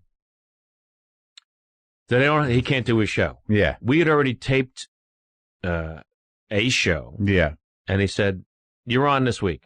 Yeah. We had no promotion. We're up against Fantasy Island and Love Boat on ABC, which was gigantic. Yeah. I'm on NBC. Yeah. 10 o'clock. Uh-huh. And it was, it was just starting to find itself. Yeah. Ratings weren't good. Nobody knew who the fuck I was. As far as that went, I was the guy from Soap. And you were doing a monologue. You doing a song and dance. It was a big variety show. Yeah. Who was no song and dance. I had a monologue. My first guests were John Candy, Rick Moranis, Dave Thomas from doing sketches. Yeah. And that's where Fernando got born. Oh yeah. Yeah.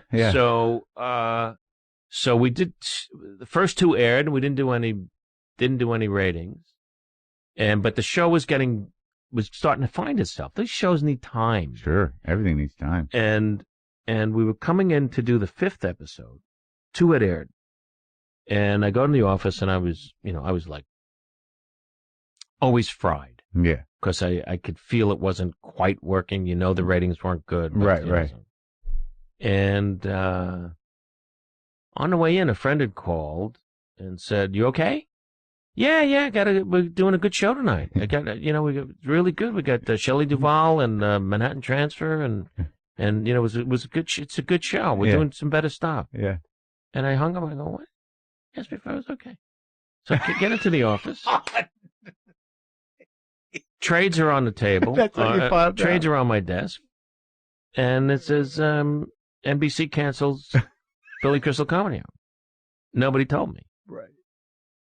The fuck is wrong with show business? Can you imagine that? Nobody told me. Yeah. And then I had to go out and do the show. For some reason, because the pressure was off, the shows got better. I didn't give a shit anymore. I knew we were done, but the shows got really good. And that was a terrible, terrible thing to do. You all right? Oh yeah. Jesus. That phone call that when you hang up, you're like, what? Yeah, it's the guy who ruins the surprise party. So have a good time tonight at the party. How you, the Yankees? The Yankees. Yeah. Yeah. Oh, God. So it isn't easy. So then, I was back on the road. I was playing Vegas and doing all kinds of places. And it was, because even if you fail, you were there. Yeah. So, you could make a little bit more money and play a little bit bigger places. And had Jack Rollins told you what he told you when he was 100, maybe you would have been able to not take it so hard. Oh, but you can't. No, when you get canceled like that, no, it's like everybody in the country looks at you and goes, no. That's right. It's a terrible rejection. And also in the business, you like, it's literally, maybe they ruin the surprise party, but you're still the asshole who's going to go out there. You got to do a show, and everyone around you is like, poor guy. Yeah. There's that. And it was like, oh, man. You didn't sign up to be the victim of anything. You were doing a show. No. And so then I did my second HBO special, which was a really good show. I've done 6. Yeah.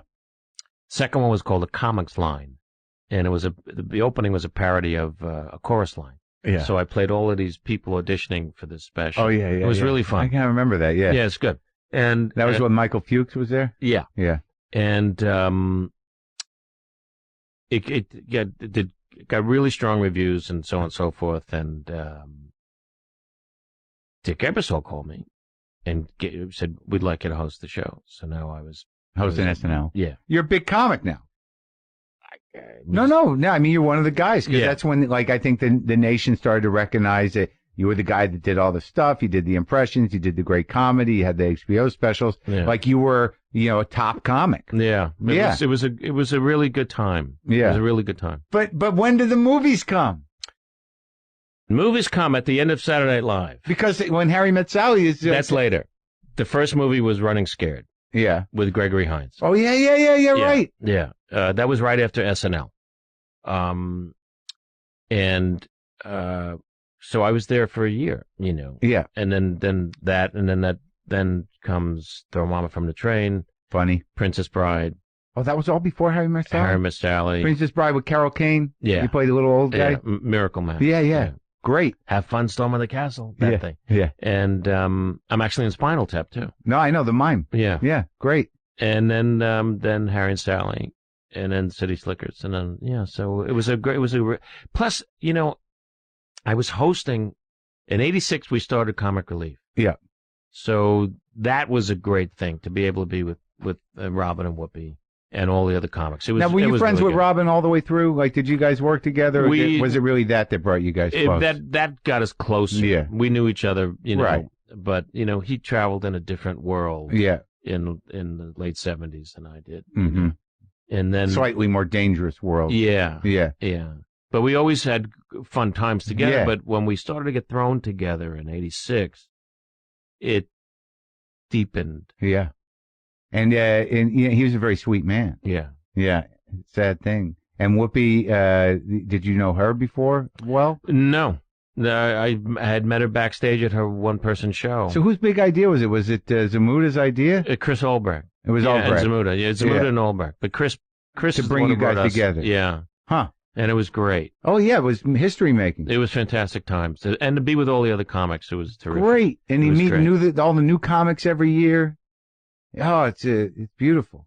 When I was in Louisville for Ali's funeral, and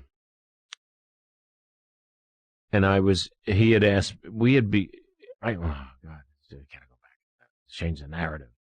I had done my first television show. Yeah. With him. Yeah. Just by chance. Yeah. So I could imitate him, and he loved it. And you loved it, right? Loved it, and we became really good friends. It's so weird. It's one of those things. It's one of those. I had it with my two heroes, Mickey Mantle and Ali. I end up being big parts of their lives at a time, and their deaths. Mickey too? Yeah. Yeah. He was a hard character, huh? Yeah, fantastic, interesting, sad, ultimately. Yeah. But I ended up helping Costas write the eulogy that he gave for Mickey in Dallas. Yeah. And Ali and I became great friends and important friends, and at his request, I was one of the eulogists. So backstage, Whoopi was there. They had like a green room. And I see Dave Chappelle. And Robin and I when the first comer, I think it was the first comer, got Chris to put him on. When he was like 17 or 18? Yeah. And we fought for him to be on. Uh-huh. And when I saw him, he just ran over and grabbed me and talked about that. And got very emotional. Talking about, that. He never forgot At that. Ali's funeral. Yeah, it was really sweet. It was really He's sweet. become very sort of like, he's a grown man now. Yeah. And he's got a lot of feelings, and, it's nice. Yeah, it was terrific. Yeah. And when you eulogized Ali, what was the experience? It was awesome. Because now I'm sitting there. I first met him in 1974. Yeah. Just starting out. I had this voice. I do this voice for him at this big dinner that had become a television special. It wasn't a roast? No. Until I got up and did him, and nobody knew who I was. Yeah. I told the story at the eulogy. The Dick Schaap, who was the MC and the editor of Sport Magazine. Yeah. They had made Ali the Sport Magazine Man of the Year for beating Foreman, getting the title back. Yeah. And he had called my agent looking for Robert Klein. Uh-huh. Because Bob did a lot of sports stuff. Yeah. And I said, well, you could do 5 minutes on the dais with him. And they said, hey, Bob's out of town. He's not available. And she said, but I got this new kid, and he does this great imitation of Ali and Cosell. Uh-huh. It's 3 minutes long. Dick said, sounds perfect. Just have him show up. So I get to the Plaza Hotel, and I loved Ali. I so respected him, and there were two things you look forward to at a certain point for us: a Woody Allen movie and an Ali fight. Uh-huh.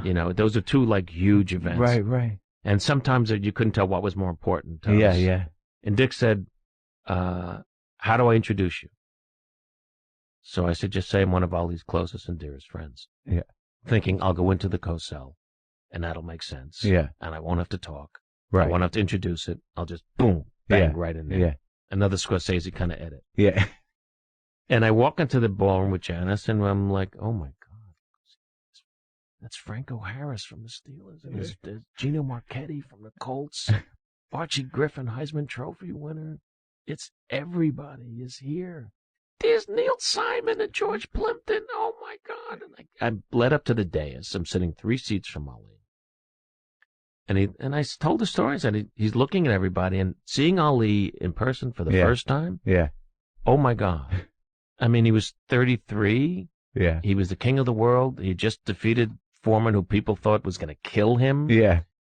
And he was a float. Yeah. He was just an Ice Capades float. Yeah. He was his head was enormous because it was shining, and it was like, oh my, there he is. Yeah. There he is. And he's like looking, he knows everybody but me. Right. And he looks at me with a look that I described as him thinking, what is Joel Grey doing here? and Dick introduced me after Neil Simon spoke and Plimpton spoke, and and the room was electric. It was electric because of Ali. And now one of Ali's closest and dearest friends. And I get up. Yeah. 2 people clap, my wife and the agent. Yeah. And I go into Cosell. Yeah. Now someone's yelling at me in the audience. I'm getting heckled. Yeah. You remember Bundini Brown? He's a trainer? Yeah. Drew Bundini Brown. Yeah. He started Rumble, Young Man Rumble, Float Like a Butterfly, and he was a loudmouth guy. Yeah. And he's yelling at me. Yeah. As I'm doing my thing. Cosell. We're here in Zaire. It's spelled Z-A-I-R-E. Some would pronounce it Zaire. They're wrong. Muhammad, come over. And someone's yelling at me. And I realized what he was saying was, you got him, man. You got him, man. Be doing that, man. Be doing that, man. And I had to shut him up. Yeah. I'm literally 30 seconds into my career. Right. Yeah. And I'm dealing with a heckler. Right. Well, how do you shut him up? Bundini, I'll handle this. I'll handle this. Bring the champ over. Just bring the champ. So now I'm getting big laughs. Yeah. And I could see Ali's like laughing a little. Right. And then I go right into the Ali. Yeah. Everybody's talking about George Foreman. I'll talk about George Foreman. They say he was going to kill me.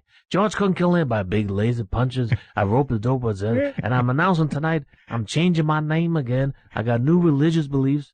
From now on, I want to be known as Izzy Yiskowitz.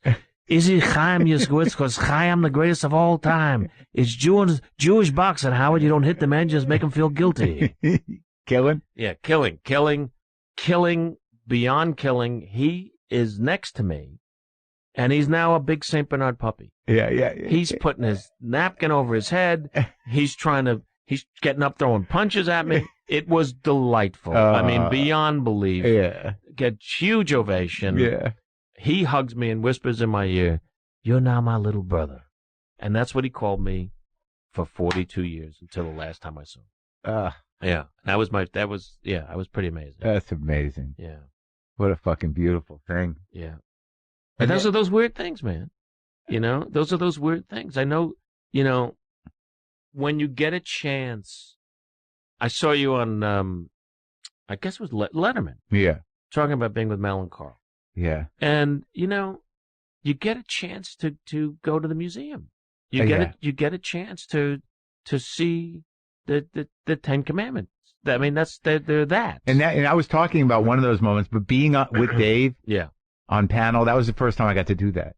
I'd done stand up on his show a few times, but I never get the sense that he really knew who I was or anything. Right. So that was the first time in my career, and that's only a couple of years ago, where I was able to sit down as a guest with him.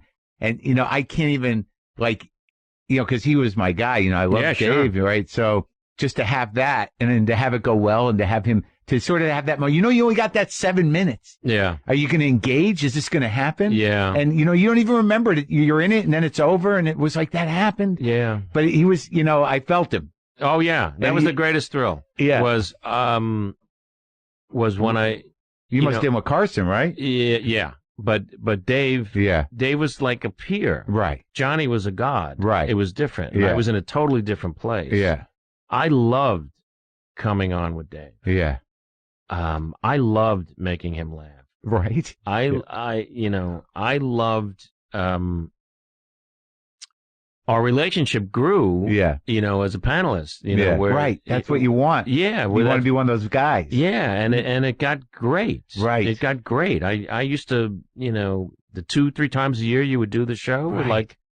It was like I so looked forward to making Dave laugh and hanging out with him for a while. Well, that's what I did with Conan, because I wanted to be one of you guys. Like, I would see Richard and you and Leno on Dave, and I'm like, that's the guy. I don't want to be a standing guy. I can do that. Yeah. That's actually a pain in the ass. Yes, it is. So, I can do it, but it doesn't represent me well. Why can't I be the guy, where they go uh-oh, here comes, I want to be that guy. Yeah. Now, let's just go through the movies a bit, because, I would imagine that even though you did all those other films, that When Harry Met Sally was such a comic masterpiece, that, that changed the perception of the industry about you. Yeah, I guess so. I think so. I don't know.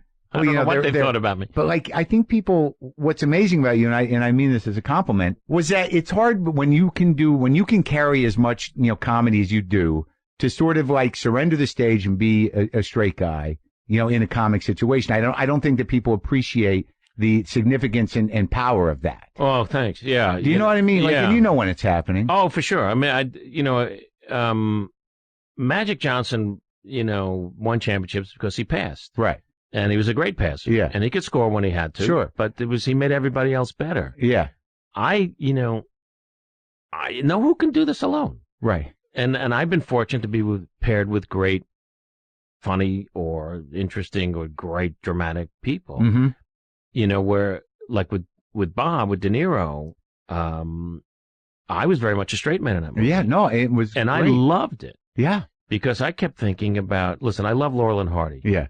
Stan was hilarious. Yeah. Oliver was more interesting to me because he usually was on the recipient of the unintentional hit in the face or the whatever it may be.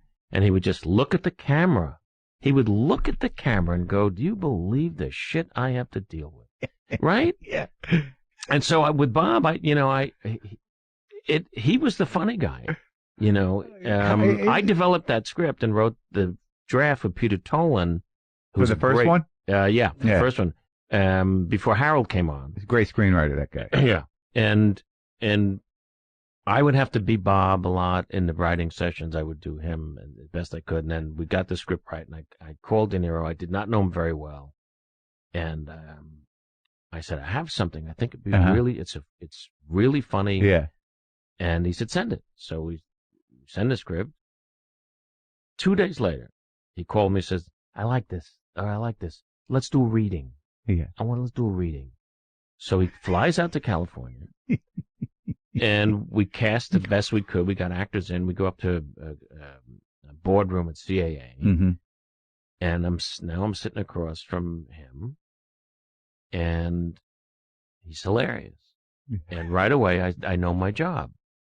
I know it. I know what I do, and I'm doing it in the reading. Yeah. And he's laughing at me not doing much. Right. I'm just like taking it.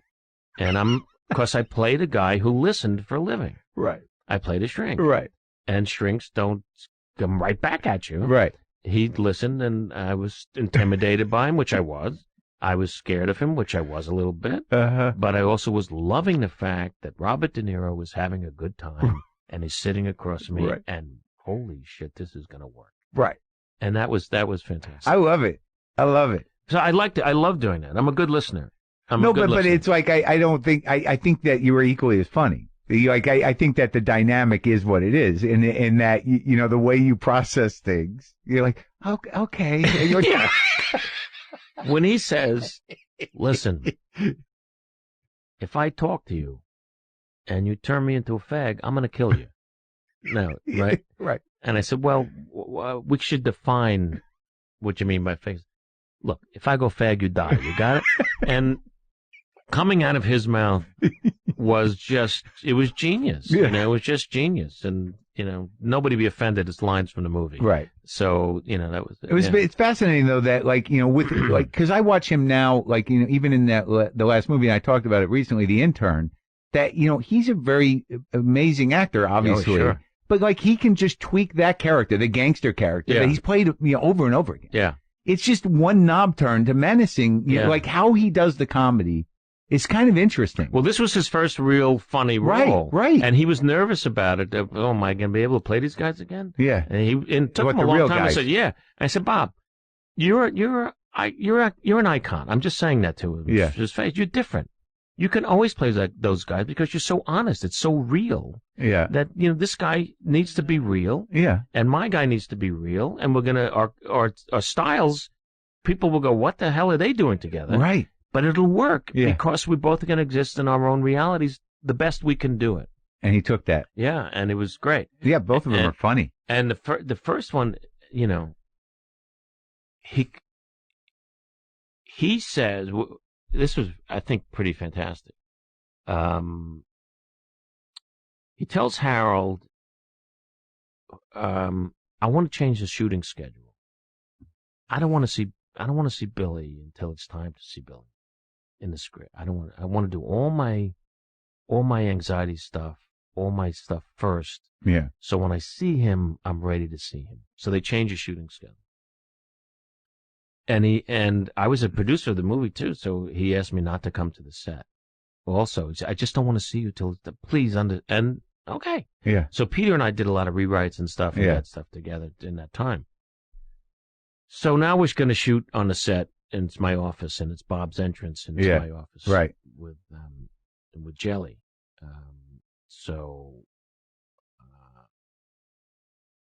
We meet at 6 o'clock in the morning, whatever it is. And he's frumpy and he's unshaven, and so we go over preliminary blocking for the scene, and Harold's saying, "So you move in here," and I think maybe let's just run it, and he's looking at the script, and he's just very sleepy eyed. Yeah.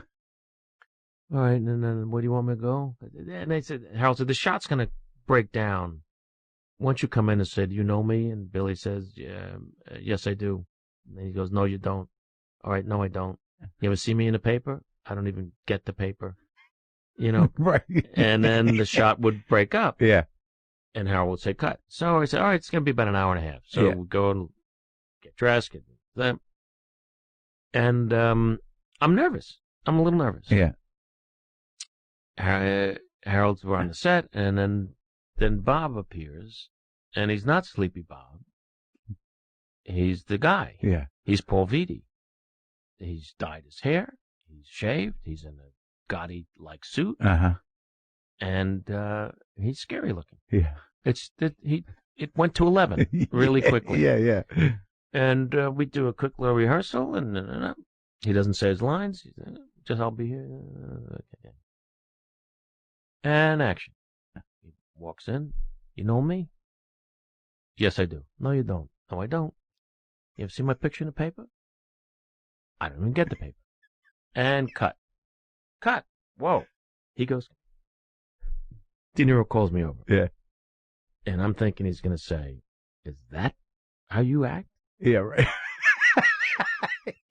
Yeah. Instead, he says to me, he started whispering on this. He makes you come to him. Yeah.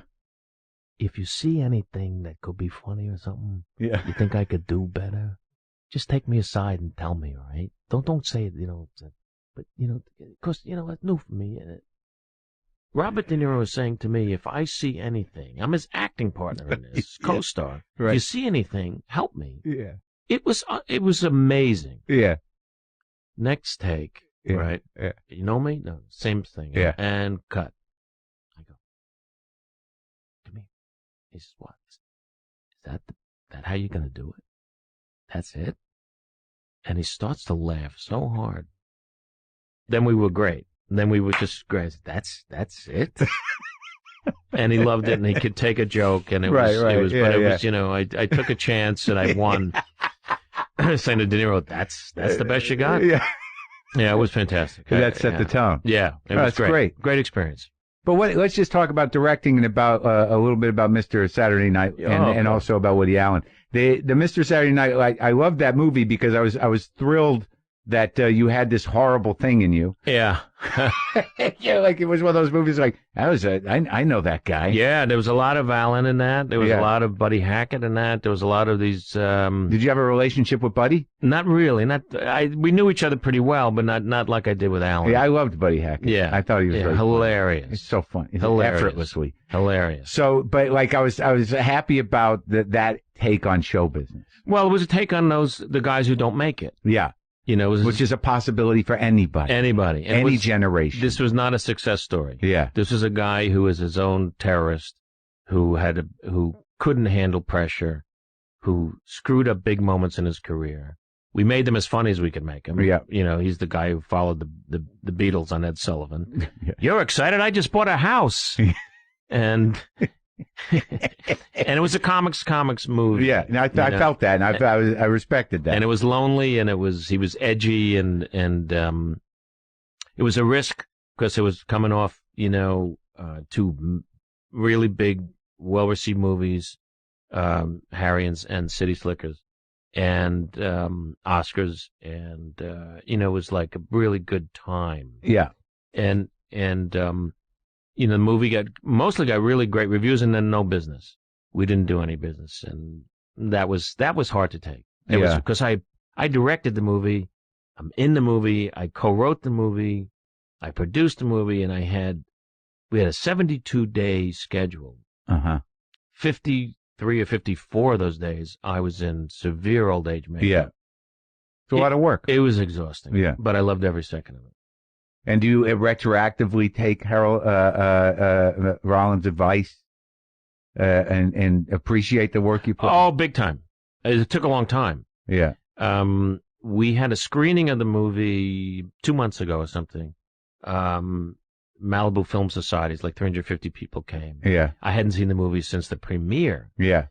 And it played like a brand new movie. They loved it. And now we're making it a musical. Really? Yeah, for the Nederlanders, who loved the movie and came to us and said, this could be a musical. And so Gans and Mandel and we've written the first draft. We had a reading the other day. And it's an edgy, it totally has the spirit of the film. And it could really be exciting. Are you going to do it? I probably will. That's exciting. I probably will. I haven't totally committed yet, but won't need as much makeup. No. I know. I had David Paymer, who was nominated for an Academy Award for playing my brother in the movie. Yeah. He came and he read Stan's part, and I said, David, it'll be a lot easier We don't have the 5 hours in makeup. Man. And you directed one other feature? Yeah, Forget Paris, Yeah. and then which I really like that movie a lot. And then, I got to see it. I'm sorry. my favorite, I love Mr. Sad Night. It's special to me.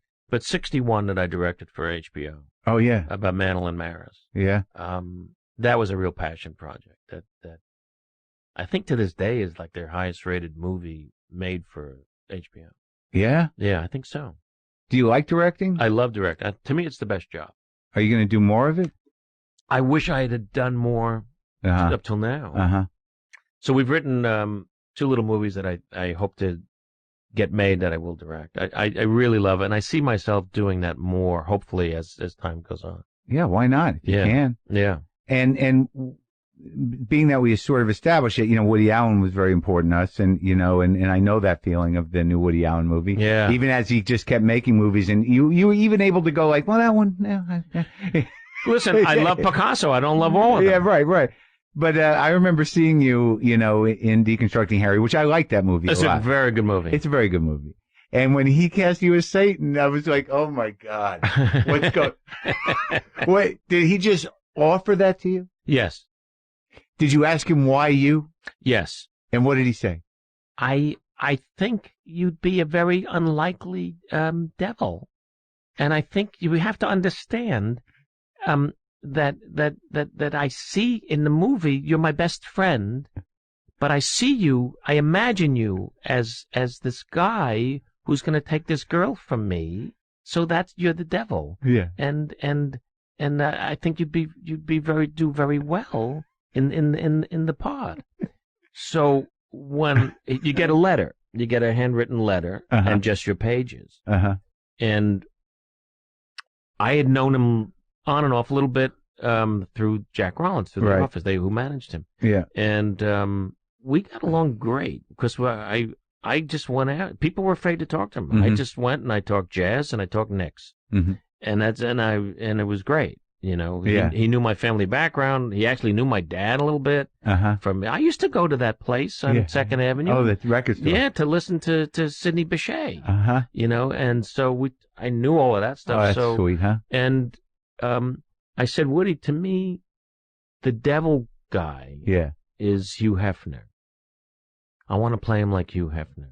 I think he's I think he's got like the Playboy. Remember the Playboy Penthouse TV show? Right. The show would come from either the Playboy Club in Chicago, or people sitting on the floor and on the sofas. There'd be everybody from James Baldwin to Telly Savalas, right?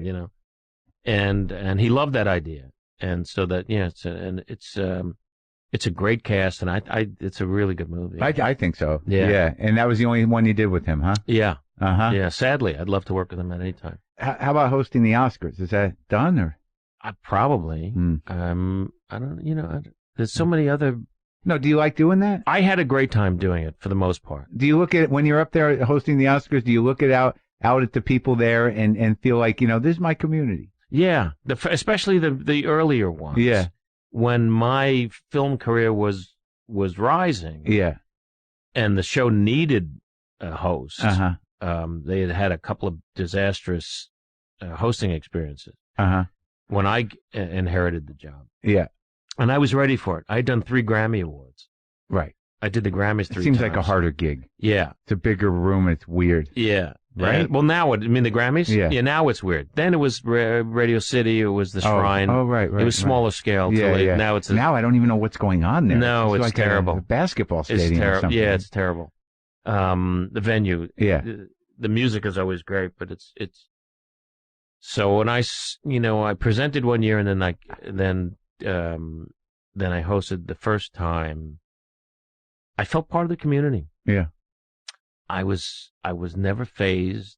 Yeah. I can't say I was nervous. Yeah. And I remember walking out, and there's Gene Hackman, and there's Coppola, and there's Dustin, and there's Jack and Warren, and the first night, the first hosting job. Yeah. Was a complicated show, as I recall. They had satellite feeds from all over the world. So we had Sajid Rai from India. Yeah. We had guys on the space shuttle. Right. There's somebody from opening an envelope in Paris. It was like a complicated thing. But I had one writer. Yeah. Who was that? Robert Wall. Robert. Yeah. Bob and I wrote the first. We did all the Grammys, just the two of us. The Must have been Grammys. frenetic. Yeah. Oh, yeah. Why would you say that? What do you think? He was very much like Scorsese, but a terrific guy and a good joke writer. Guy, yeah. And we were a good team. And we had Jack Nicholson had. The rumor was he made like, I don't know, $65 million for the first Batman. Yeah, he made Joker? some huge deals. Right. So I came out and looked around, and Jack Nicholson, I started doing Jack jokes. Yeah. Jack is so rich. Yeah. Morgan Freeman drove him here tonight. He was driving Mercedes. He was having big laugh. Jack is so rich, he bought land in Japan. Big laugh. Because Sony had just been purchased. Had just purchased Universal, whatever it was. Jack is so rich, John Peters still cuts his hair. John Peters was now the head of a studio, and was a famous hairdresser. So that it couldn't have gone better. Good stuff, inside stuff, but big jokes. Right, he was laughing like crazy, and so on and so forth. And I'm like, oh my God, Johnny stood here, Hope stood here, like, I'm doing this. So I'm in my dressing room. There's an 18-minute break. I have 18 minutes off. While they do sound effects editing. I'm in a dressing room, and they're refreshing my makeup, and take a leak and all this stuff. I'm grabbing a sandwich, and who is it? It's Jack and Warren. So Jack and Warren who? Yeah, right. They're laughing. Right. I open the door. It's Jack Nicholson and Warren Beatty saying to me how great they love the show so far. Thank you for doing it. Thanks for making fun of my money. Yeah. Jack said to me, big hugs all around. Keep going. Have a great show. And maybe we can hang out afterwards. Are you kidding me? What a generous thing to do. Yeah. It was amazing. Yeah. It was amazing. It was truly amazing. That's fucking beautiful. So I've had, I had very good times doing it. It's nice, every year that, where is he? Right. You get that, right? I do get that, and that's nice, and so on and so forth. And we decided, how can we, and we did it with the Grammys too, how can we change what the host does? Yeah. And we did it on the Grammys. We did a lot of funny, innovative things on the Grammys. Remember the Leonard Bernstein Young People's Concerts? Yeah. So for you people listening, Leonard Bernstein was obviously a great composer and conductor, and he would have these specials with the orchestra, and he'd pick out the instruments and do it for kids, young people, and he would teach you how an orchestra was put together and so on, and the different sounds of the different instruments and so on and so forth.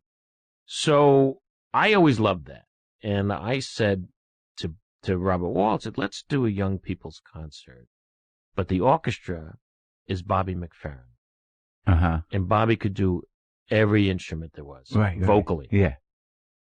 He could sing sound like every instrument. And so we did that. We did it as a piece. Yeah. That music started in caveman times. And now he's doing some sort of drum sound in his mouth. Yeah. And the rhythms became infectious, and now music comes, and little did the cavemen know that someday Michael Jackson would own their publishing. Yeah. That was the show. And it went on and on and on, but it was different. It was different. So then we came to the Oscars, and I decided that, there was the year before was that horrendous musical moment when Rob Lowe sang Big Wheel Keep on Turning. Yeah, bad, yeah. So the Oscars announced there's no music. There'll be no music. Right. So I said to the audience, there'll be no music this year. On the show, they applaud. You won't hear you won't hear those medleys about the nominated movies. Yeah. You won't hear this. And I did one. Right. And Mark Shaman, genius Mark Shaman, and Bruce Valanche and I and Bob Walt wrote the first medley where we did songs about the nominated movies. Right. And it became like a big thing. Yeah. Then over time, we created the movies. Now let's put me in the nominated movies. Yeah. And so that became a thing. And then, so we had different things to do. Yeah, you created your own shticks for it. Yeah, and then we did a very successful thing called What Are They Thinking? Where we put people on camera, and I would say what they would think, and I would improvise those things. And so that became great fun, and you had a good time with it. Yeah, you had to. You felt it, yeah. Because it's sort of a thankless job. Yeah, and you can't look at it like that. No. That's a professional thing, and you have a lot of respect for jokes, which is good. Yeah. Yeah. Jokes are always good. How do you all right, let's talk about it for a second. The Comedians was a show you put a lot into. You produced it, you wrote it, you starred in it, you had Josh Gad with you. Yeah. It was a funny premise. Yes. It was something that was close to you, and it did not take off. Right. So how do you frame that in your head? What do you think happened, and what do you live with? I live with disappointment that it didn't succeed the way we had hoped it would, of course. We were working with Larry Charles, and it was a great pedigree, and Josh was great, and a fantastic cast. Stephanie Weir and Matt Oberg and Megan Ferguson, like great people. Mm-hmm. And, for whatever, and I totally thought the shows were really good. Yeah. And they got better over the course of the time. And we were fighting for ratings. We were the lead-in for Louis. Mm-hmm. And FX is a tough place to do comedy. Yeah. I think. And we had a very devoted, too small a audience. Right. Which is not unusual for television now. No, you watch television in different ways, and FX wasn't streaming the show, which I think hurt us. Do you feel like they hung you out to dry a little, or? Let's just say I'm disappointed that they didn't give us a chance for a second season. Right. In that shows need to grow. Right. They need to develop. And I think that's true from my own experience. From the third episode on, the third episode. We had to lay pipe with the pilot and so on, that Josh and I would team together. The third episode, there was a really funny scene where we're on our way to a Kids Critics Award show. Yeah. He and I both been nominated for voiceover work. Right. Because he was Olaf. Right. And I'm Mike Wazowski from Monsters, Inc. And he gets me stoned. Yeah. And we stop off on our way because we're hungry. Yeah. We stop off at a supermarket in the valley on our way to the Nokia Center, wherever it was. And we just roamed the supermarket, ripped. Yeah. It was really funny. So now those who slammed us a little bit are writing, wait a second, folks, we were wrong. This show was hilarious, and it's getting better and better and better and better. And that started to happen. Yeah. So now we have little surge in ratings and so on and so forth. And the shows are getting really good. It's on Hulu, folks, if you want to check it out, for those who didn't see it. And then when we came up for getting picked up, which I really wanted to do, because I felt we were just hitting our stride. Yeah, and you were in it, and you liked it. Yeah. Yeah. And I love the people, and it takes them like 3 weeks to decide what to do. And I think, oh, boy. We're in trouble. We're not going to get picked up, which we didn't. Right. And I had a long talk with the head of the network about it, who said, it's very expensive. And I said, so let's do less. We'd have to do 13. Let's do 8. Yeah. Louis does 7. Yeah. Let's do 8. Let's do 8 great ones. And he said, well, Louis does whatever he wants. Let's move past that. Yeah. And then it was, so then they said, I feel terrible. And and they didn't pick us up. And I'm over it now. Sensitive guy, though. This stuff hits you. It's very hard to. How would it hit you? Of course. But a lot of people, they, in retrospect, they get diplomatic. They say it's show business. But it seems to me that, for you and for people like us, this shit hurts. Of course it hurts. Yeah. Because, you spend a year of your life with people, developing, writing, working with them. You give your listen, I get it. It's part of it. The worst part. The reasons why they didn't pick us up pissed me off. Right. And I felt a little embarrassed about that and angry about it. That they didn't have the money. Yeah. That the show was going to cost too much for the next season. Right. So I said, let's do less. Yeah. We'll do less shows. We'd have to do a full 13, So I'm mad that they didn't believe in. They're walking out of the office. You're going, 1. Let's do 1. one episode. 1 13-hour show. You can break it up into little, the Nicholas Nickleby of comedy. So I was, so listen, that stuff happens. I'm glad it's out there. People can see it. It's on Hulu. But I was really proud of what we did. Oh, good. Well, that's again, that Rollins advice I'm going to remember now. Yeah, it's so important. And for anybody listening, but no matter what you do, if you feel good about what you do, no one can ever take that away from you. And try to make that enough. Yeah, exactly. Right. Because you just please yourself. Well, look, I think you're one of the greats. It was God. It was very sweet that you came and did this, and I hope it was good for you. Let's smoke. Thanks, Bill. Thanks, man. I really enjoyed it.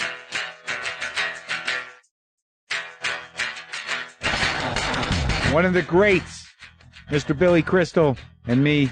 Hope you enjoyed that. Thanks again to our sponsor, CISO, the all-comedy ad-free streaming TV service made for the serious comedy fan. Go watch the original shows like Harmon Quest, Bajillion Dollar Properties, and Take My Wife. CISO's got all of NBC's late-night shows the next day, plus fresh new stand-up every day of the year, and in classic comedy series all in one place. Go to CISO.com and start your free trial today. That's SEESO.com.